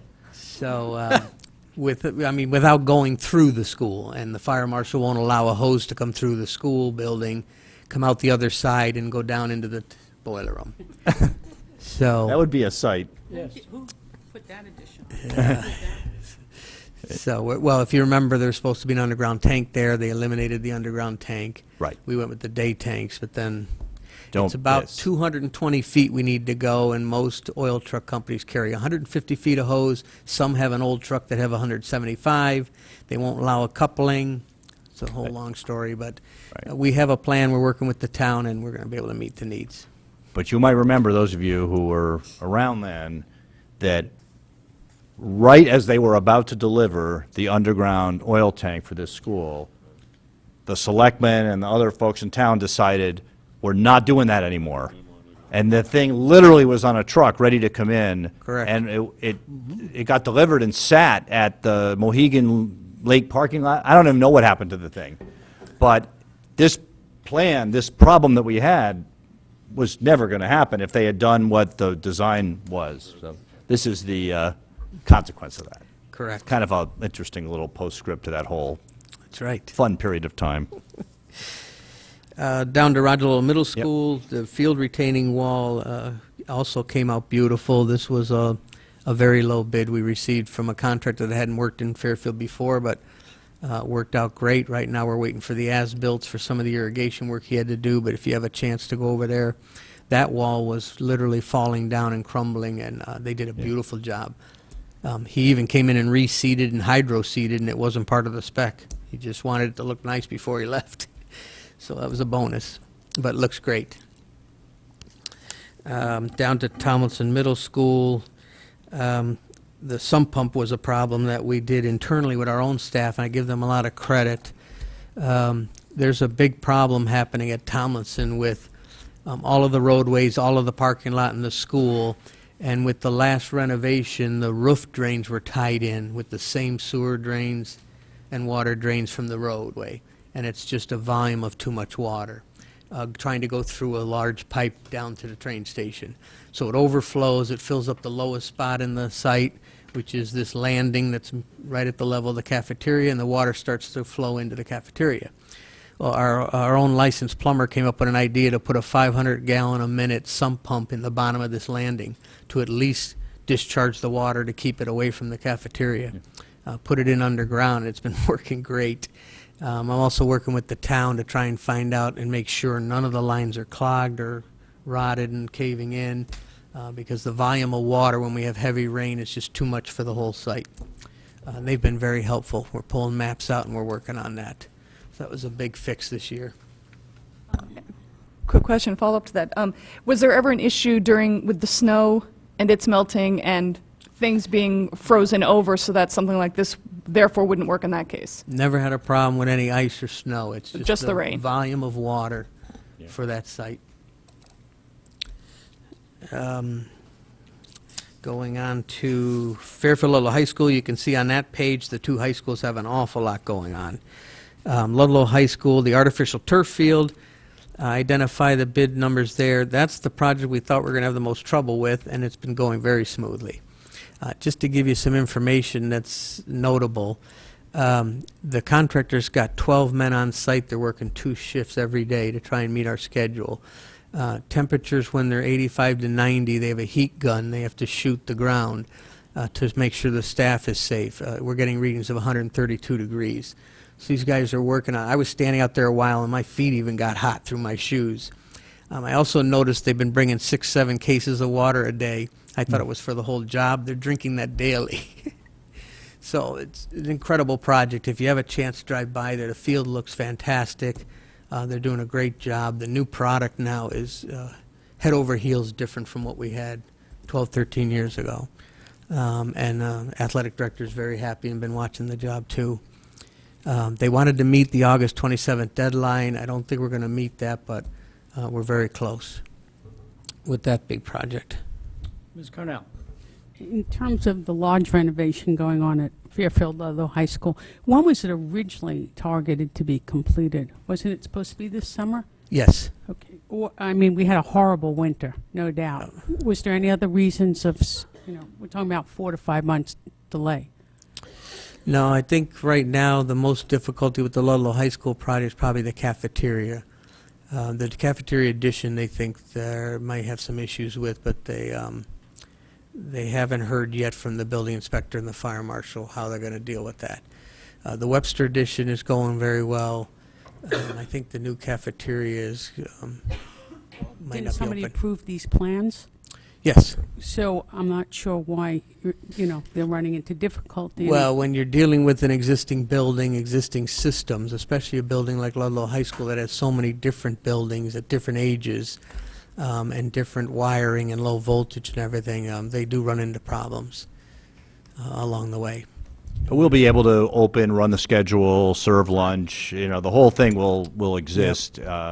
It's just that when you've got a date down there, that's where the final everything, but it's not going to hold us up from doing what we need to do over there. And the roof is also part of that as well. So I don't think that project is necessarily behind to the point where it's going to cause us any issues with operating school on the first day. No, and a lot of the dates I give you, the projects are substantially complete, but we're still doing punch list and change orders and things, so I can't technically tell you it's complete and finished.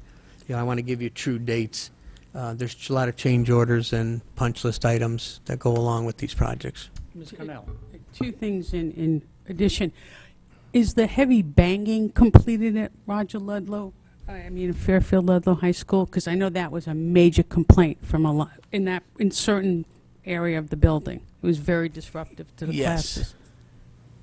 And Yes, then, most of it, okay, heavy banging most and of loud it noise is gone. supposed I'm to be trying to done think, in- as you're talking, I'm Right. thinking of other things we have to do I think it was near that the aren't even part of staircase. this project, Right. still in that building. The second thing, and I understand about, different buildings, different times, but in terms of the kitchen and that being, it seems like they're facing a few complications or questions. The whole point of doing this was to expand the cafeteria. Will that preclude the students from now having lunch? No. They'll still have lunch. The regular cafeteria will be open. You mean It's the a new matter- cafeteria? It's a matter of getting a certificate of occupancy Right. from the Fire and Building and Health Department to open up the new cafeteria.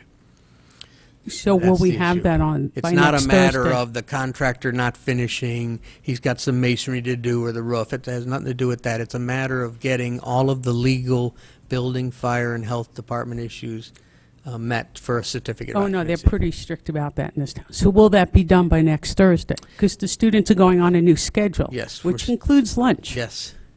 Will that be done by next Right Thursday? now, I'm saying yes. I'm a betting woman. We're not managing that project, so we don't, I may have as much detail on that as, Yeah, we I will might, tell but- you, if you take a chance to drive around to the back, the student center, I mean, I've been looking at the addition all summer, but it looks like it fits right in. The brick is a perfect match. I mean, it's beautiful. Well, I mean, in all seriousness, the aesthetics is wonderful, but So- again, we're starting a new schedule next Thursday, and that was to give every kid a cafeteria Correct. to eat in. We'll be running the new schedule, and everybody will get lunch. There may need to be some squeezing and adjusting in there. I mean, it's very similar to some things aren't quite ready, and the kids adjust, and the teachers adjust, and then, a couple weeks later, everything opens I meant up, in terms so. of the code, that's what I'm saying. Yeah, so we'll Will there be- be enough room for the Right. fire department, the police? Right, That's what I so meant. we'll,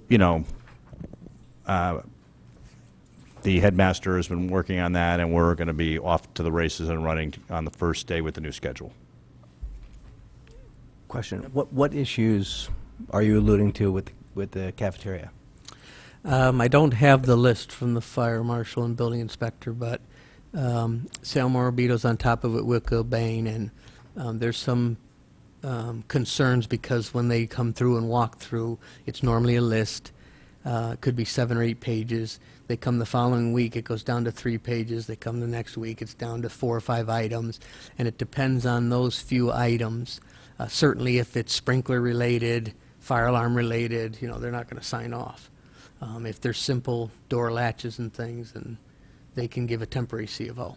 So we're pushing for a full C of O. If we're not going to get that on the cafeteria edition, we'll look for a temporary C of O. And we've always worked very well with the health department and the fire department and building. So there's nothing you see as being No, nothing major. concern, just numerosity? Correct. Fine, perfect, thank you. Why don't we move along? It's- Yep, also on Ludlow Hold High on School. these projects even longer than I thought. I mean, Fairfield Woods, you have final comments? Fairfield Ward High School, we need to, want to make sure we talk about. We're finishing the roof. Yes. 4 years. Seems like just yesterday, right? Yes, there'll probably be a punch list, and we've done an infrared scanning to make sure we get coverage and everything is in good shape, but that should be wrapping up. The two big things there that I just want to point out are, one, a new hot water system that was not anticipated. The hot water system is basically on the verge of collapse, and it's Band-Aided together, so it's Correct.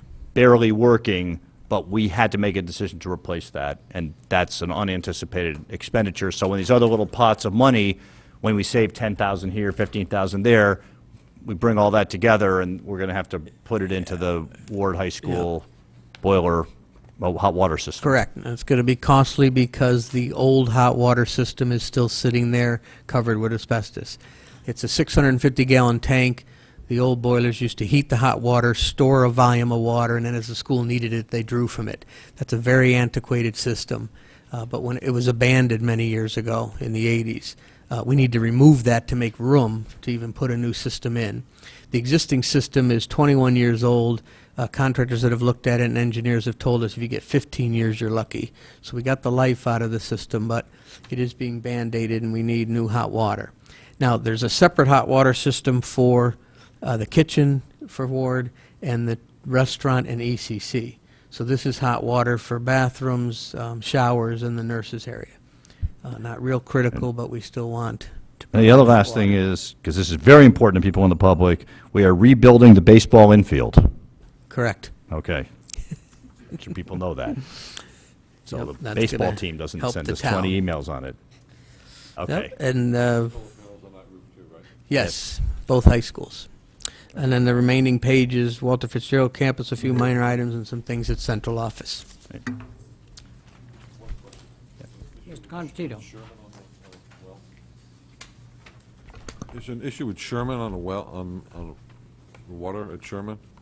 Can you just give us some, Water issue at Sherman. Can you be more specific? That's something completely different. I can tell you about that later. okay. In the Walter Okay, Fitzgerald. so, Ms. Carnell. Oh, I'm sorry. In the Walter Fitzgerald, those offices had no air conditioning? Correct. Are these are not the classrooms, these are the offices? No, there's, I haven't been in the building. yeah, there's 2 classrooms. One is used as a computer room. We tried a window unit, it's not able to keep up, so we put a split unit in. Split unit has a condenser outside and the unit inside. And in the other classroom, we took the window unit out and moved it. And then we're also doing 2 offices, principals and a secretary. Any other questions from the board? Let's see, that's about 15 minutes to summarize a whole summer's worth of work on the part of your staff and the contractors who work with you. So please extend the board's appreciation for all of that work. Why don't you, you can leave so I can get the public up. Thank you very much. If they wish Thanks, to have Tom. any comments on the summer construction update. Please step forward.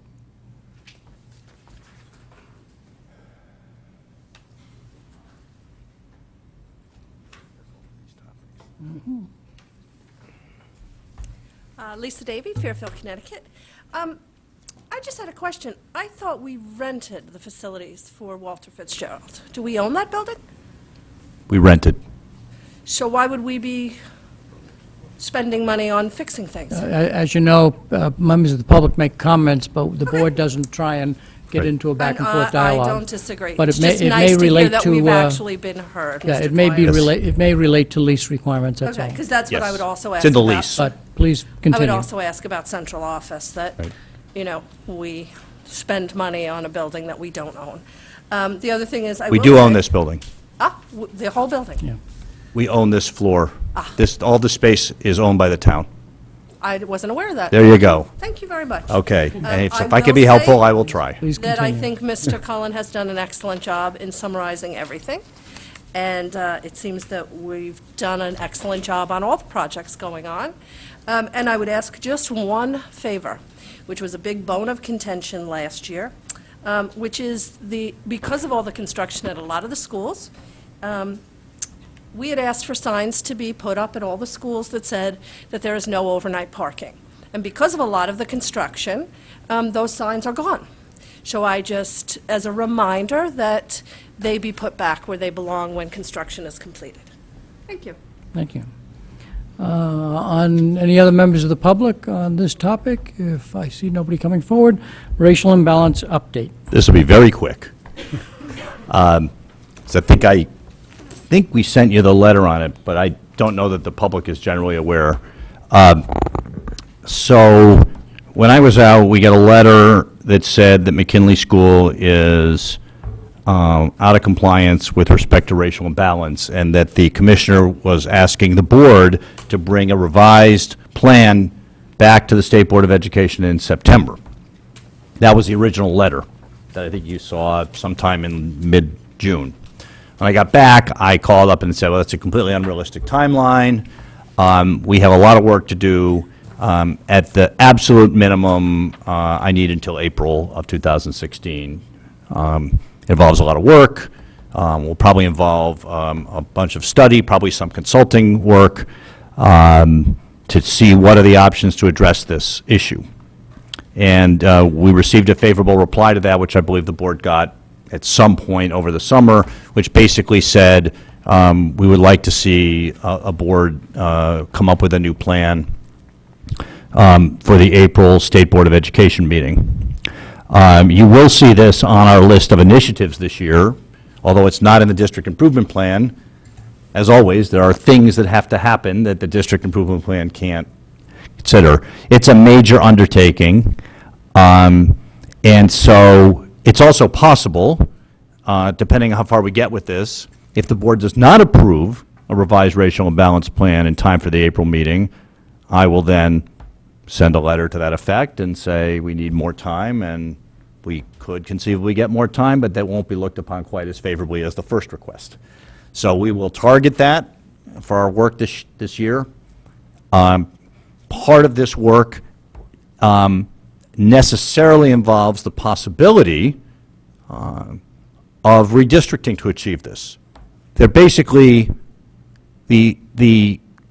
what has to happen, one way or the other, and it's hard to believe we're talking in these terms in the 2015, but basically, the district needs to find a way to have more white students attend McKinley. That's the bottom line to solving the problem in the long run. And that can be done either voluntarily or involuntarily. And we need to examine both those options.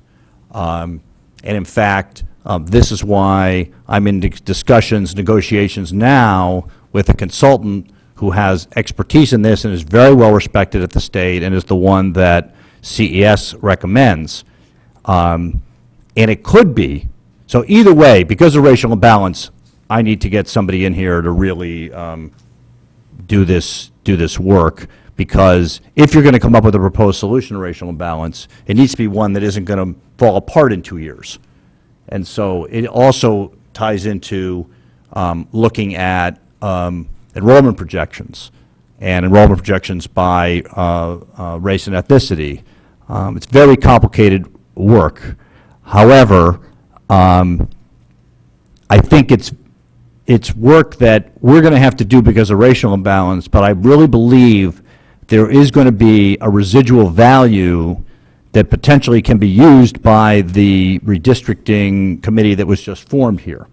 In other words, I think we can get two purposes out of the one work. So we're going to look at, is there a feasible redistricting solution that will solve the racial imbalance problem that the community would approve of, you all being representatives of the community? If the answer is no, and I believe that work will take until that April timeframe. If the answer is no, then at that point, we will probably go back to the state and say, we examined thoroughly the possibility of redrawing district lines to solve this. There was no solution out there that would either work or was acceptable to the community. We need to look at other ways of achieving this goal, and then we would move on to phase two of the work. Okay? And in the meantime, we have an existing plan. The existing plan is helping, but it's just not helping enough. And so that stays in place until the board votes on a new plan or an amended plan. So that's where we are with it. We'll be working on this, administratively, and when we're ready to bring something forward, we'd bring it forward to the whole board. All right? This would not be something that, goes to a committee or something along those lines. Just critical. So that's where we are with it. I have met with the PTA executive board at McKinley, so they're aware of what we're up to. We've been down this road before in this district, and it's a really difficult issue to attack. And we'll look at, it will involve looking at school capacities and so on and so forth. I think actually one of the things that will come out of this will probably be an update to the 2010 MGT study of our building capacity, because that is 5 years old now. But as part of all this work, before you can look at a racial imbalance plan, you actually have to go back and redo what your building capacities look like. That's why I'm thinking, I think there's going to be a twofer on this. So that's where we are with it. It's preliminary. I'll give you updates as they come along. We'll probably come back with multiple options, and it'd be up to the board to decide how and when they want to attack this issue, and then I will work with the state on that end. That's my update on that. Questions from the board on that update? One quick question in terms of updating the capacity report. Is that something that the CES consultant would do as well, or would we go Yes. back to MGT? No, that would be the CES consultant. Good, thank you. Yeah, MGT wouldn't be in the picture on this particular one. This is the real expertise of this particular firm. This is a firm that's worked with multiple districts in southwestern Connecticut on this very issue. They worked with Greenwich, went through the same thing in Greenwich. and took like 2 years. So they're very thorough, and the good thing about this firm, in terms of racial imbalance now, is that they're very well respected at the state. If the state knows you have these guys working on it, they'll give you a lot of slack in terms of the timeline. They'll go to the state, they'll sing your praises, and so we're not going to get forced into something, nor will this firm, any firm we were to hire, make any decisions, okay? They're there to collect data, maybe make some recommendations, vet ideas, but ultimately, no one's going to come in here and tell you, this is what you have to do, you know, or else, okay? That's not their job. So they're data analysts, data gatherers, and they've got a lot of experience with this. But as I said, I think the work they're doing for racial imbalance could really inform the subcommittee's work. But that's really a separate project. But you said we will not be using MGT. It will not be MGT, correct. Any further questions from the board? Mr. Fattabine?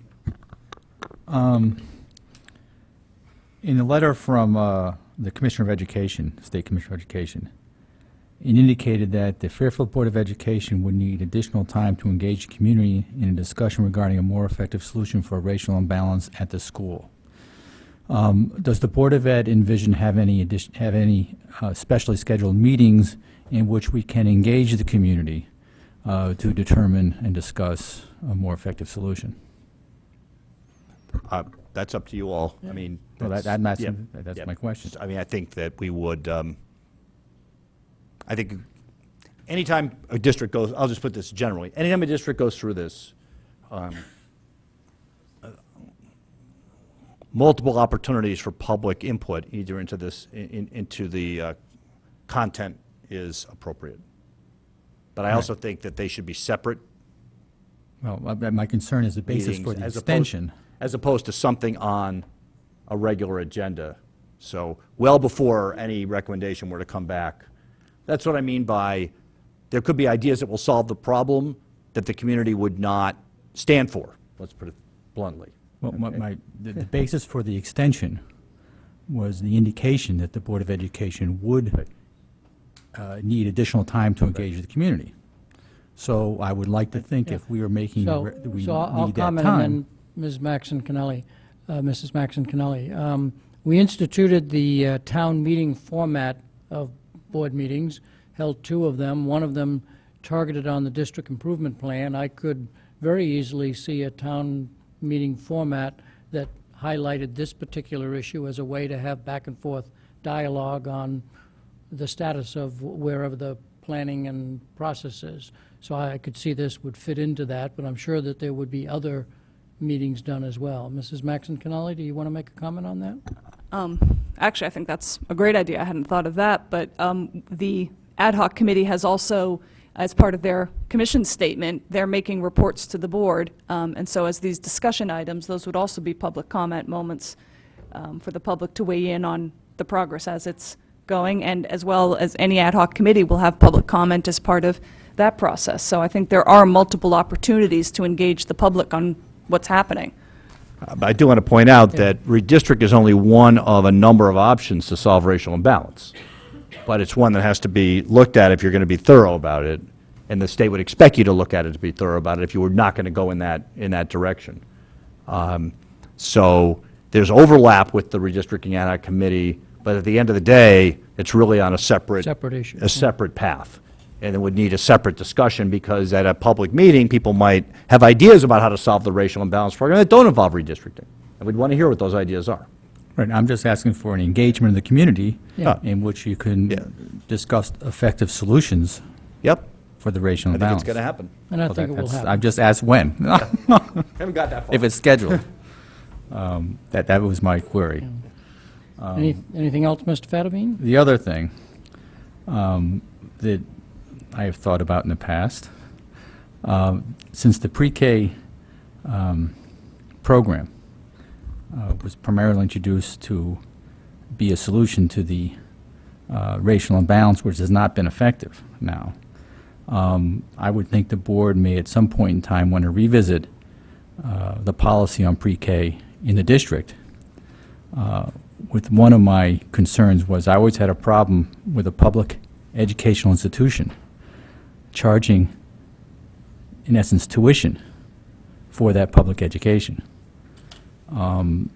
I would like to see either a pre-K system being implemented for all citizens for free, or at least for all citizens on some objective and standard criteria. If we're going to have a pre-K system within the district. So you're part of the group that would want a universal pre-K? No, that's I a think- rhetorical question. I mean, I think in a public system, if you're offering educational services, they should be equitably and equally provided, Yes. and preferably at no cost. Thank you. Mrs. Maxon Connelly. And I'm sure we will get numbers on this, but I do want to follow up on one word that Mr. Fadimine chose, which was ineffective. And I just want to clarify with Dr. Title, it's not that it's been ineffective, it just hasn't been sufficient. That's correct. It's net improved the situation, but it hasn't improved the situation enough. Now, we're talking about percentage points here, all right? We're within like 3 percentage points of being in compliance. So the first year, we had the new system, and we actually were in compliance. Then we ticked up 1, and they said, we'll leave you alone. Then it ticked up 2 more, and they said, I think we want to hear more. But it's also possible that the solution could be expanding pre-K, moving a pre-K program, getting rid of pre-K entirely, except for the mandated part of it. I mean, that's open. The default right now is that's in the board's plan, and until the board votes to change that plan, we have to move forward, with it, because it is helping. But that's something that would be examined as part of this study, is to say, is that program worth having, expanding, contracting, moving? That would all be part of the study we'd be looking at in terms of how to solve the problem. As I'm saying, redistricting is not the only answer, but it is something we need to exhaust to do our due diligence. Would not be my preferred solution. Final comments from the board on this topic? Hearing none. From the public, any comments that they wish to make on the racial imbalance update? Seeing nobody come forward, on to committee liaison reports. Any reports from people? Mrs. Maxon Connelly. Just briefly, the last budget did fund our policy audit, and it has begun. CABE has received the full manual and is painstakingly going through it, so I just wanted to alert the board that that is underway. Thank you. Any other? Mr. Fadimine. There have recently been several referrals to the Transportation Safety Advisors, which is in process of analysis and recommendation, which I hope to finish shortly. Anything else? Members of the public? Okay. Open board comment. Any final comments from board members? I'll start over in Ms. Carnell first. Ms. Gerber, Martino, Mr. Fadimine, Mr. Connelly, Mr. Llewellyn. Do you have a comment or not? Yeah, just very briefly. In terms of that town hall, again, I do thought that was a great idea, and to follow up on Mr. Fadibine's point, is that something that we will be following up with in terms of getting a sense of the board in September, or I'm just tossing that out there, being sensitive to Mr. Fadibine's point? I think as soon as there's enough information known that the members of the public could comment on, I think that we could schedule a meeting at that time. But I think until we have a sense of where it is going, it would be premature to try and set a date at this time. Mr. Llewellyn.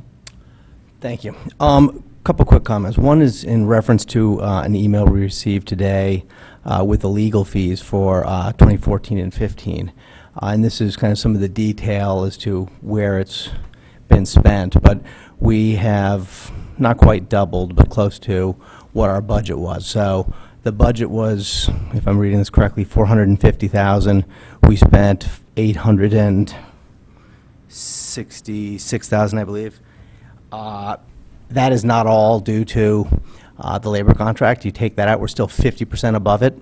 The board has received letters from different parents indicating that there is litigation spending going on, which we don't have the purview to, nor necessarily should we, but it does, taken on the surface, give one reason to question some of the decisions we're making and how we spend our legal dollars.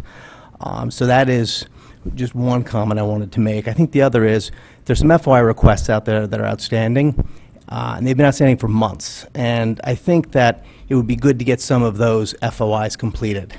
There is one where an individual has asked for a list of the FOIs and the outcomes. That's been out there for quite some time, and I think that it's time to get that delivered, because it would be interesting to see what people are asking for the board. It would be interesting to see how we're responding and how long it's taking to respond. So, you know, that is one that I'd asked for several months ago, just as an interest in following up on some of the emails we received from the public. So if we could get that delivered to us, that'd be great. Thank you. If nothing else, our annual review of student expulsions, the next item on the agenda is the recommended motion that the Board of Education hereby moves to enter into executive session under CGS 1-206A to discuss personnel matters, and under CGS 1-206E to discuss confidential student expulsion records under CGS 1-10B17, and invite Mrs. Parks and Mrs. Leffert to attend as appropriate. Do I have a motion? Mrs. Gerber, seconded by Ms. Carnell. Any discussion on the motion to move into executive session as read? If not, all in favor, please raise your hand. It is Mr. Fattabine. It is unanimous, 7-0. We are now in executive session. We'll take a few moments to allow members of the public. You want to go back to my office, or you want to stay in here? You can stay here if you want. Yeah, might as well. All right.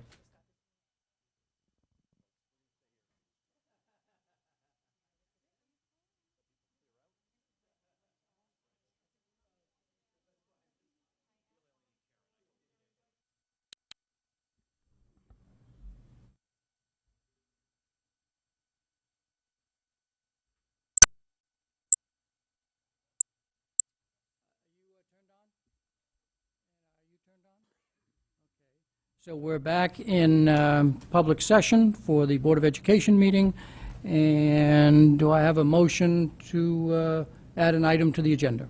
Mr. Convertito? A motion to add, a motion to add a motion to allow Dr. Title to teach a graduate course in education. First, we need a motion to add the topic, An item to the agenda. and then we'll need the motion to approve. So how about a motion to add to the agenda Dr. Title's teaching the class? A motion to add to the agenda Dr. Title teaching or working in a position outside the school district. Is there a second? Ms. Carnell. Any discussion on that question? Mr. Fattabine?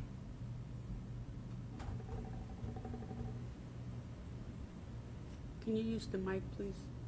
This is a motion. Can you bring the mic down? Thank you. The subsequent motion that is actually voted on by the board, to be more specific. Correct. This is just to add the topic, and Okay, then the topic. motion to All right, I just wanted to have the specifics, yes. Any other questions on the question? Okay. Since there's no members of the public here, we will go to the board. All in favor of adding this agenda item to the board? It is unanimous. Now, Mr. Convertito, do you wish to put the motion on in specifics?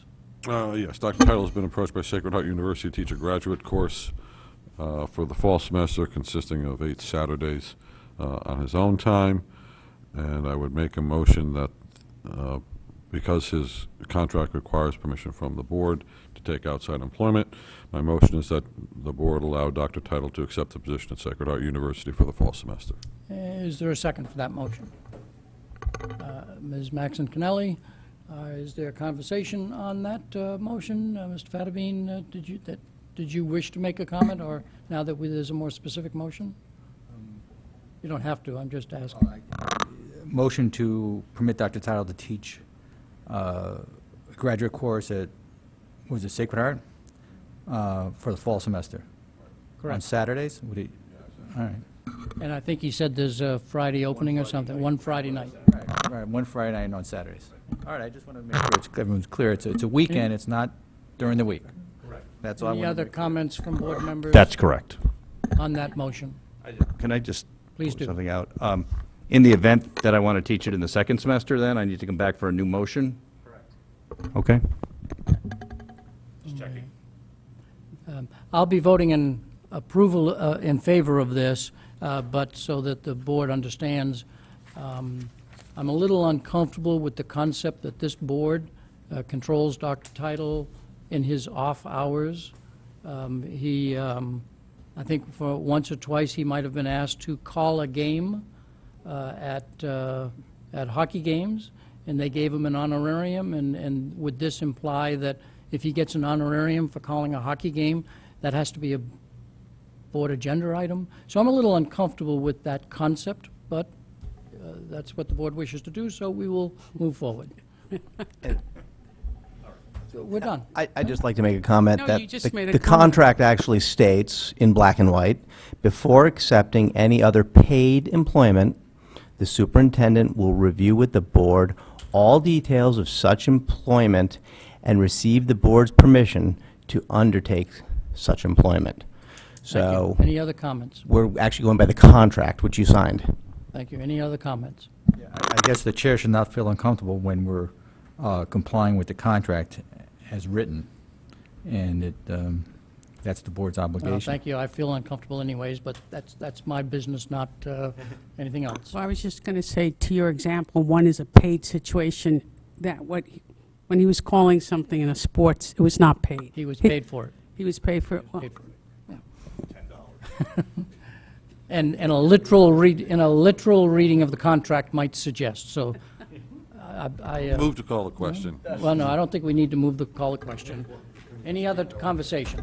Any other conversation? All in favor of the motion as presented by Mr. Convertito, please raise your hand. Actually, could you read it back, please? Mrs. Gerber? The motion is for the board to allow Dr. Title to accept a paid teaching position at Sacred Heart University on his own time on Saturdays And one Friday. and one Friday. For the fall Okay. semester, it says? Yes. Okay, The perfect. fall semester. Thank you. Anything else? Is the board clear? If so, all in favor, please raise your hand.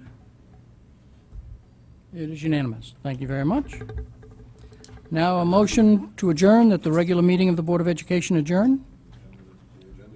Mrs. Maxon Cannelli, Mr. Llewellyn. Sorry, my head was over there. All in favor, please raise your hand. It is unanimous, 7-0. Thank you very much.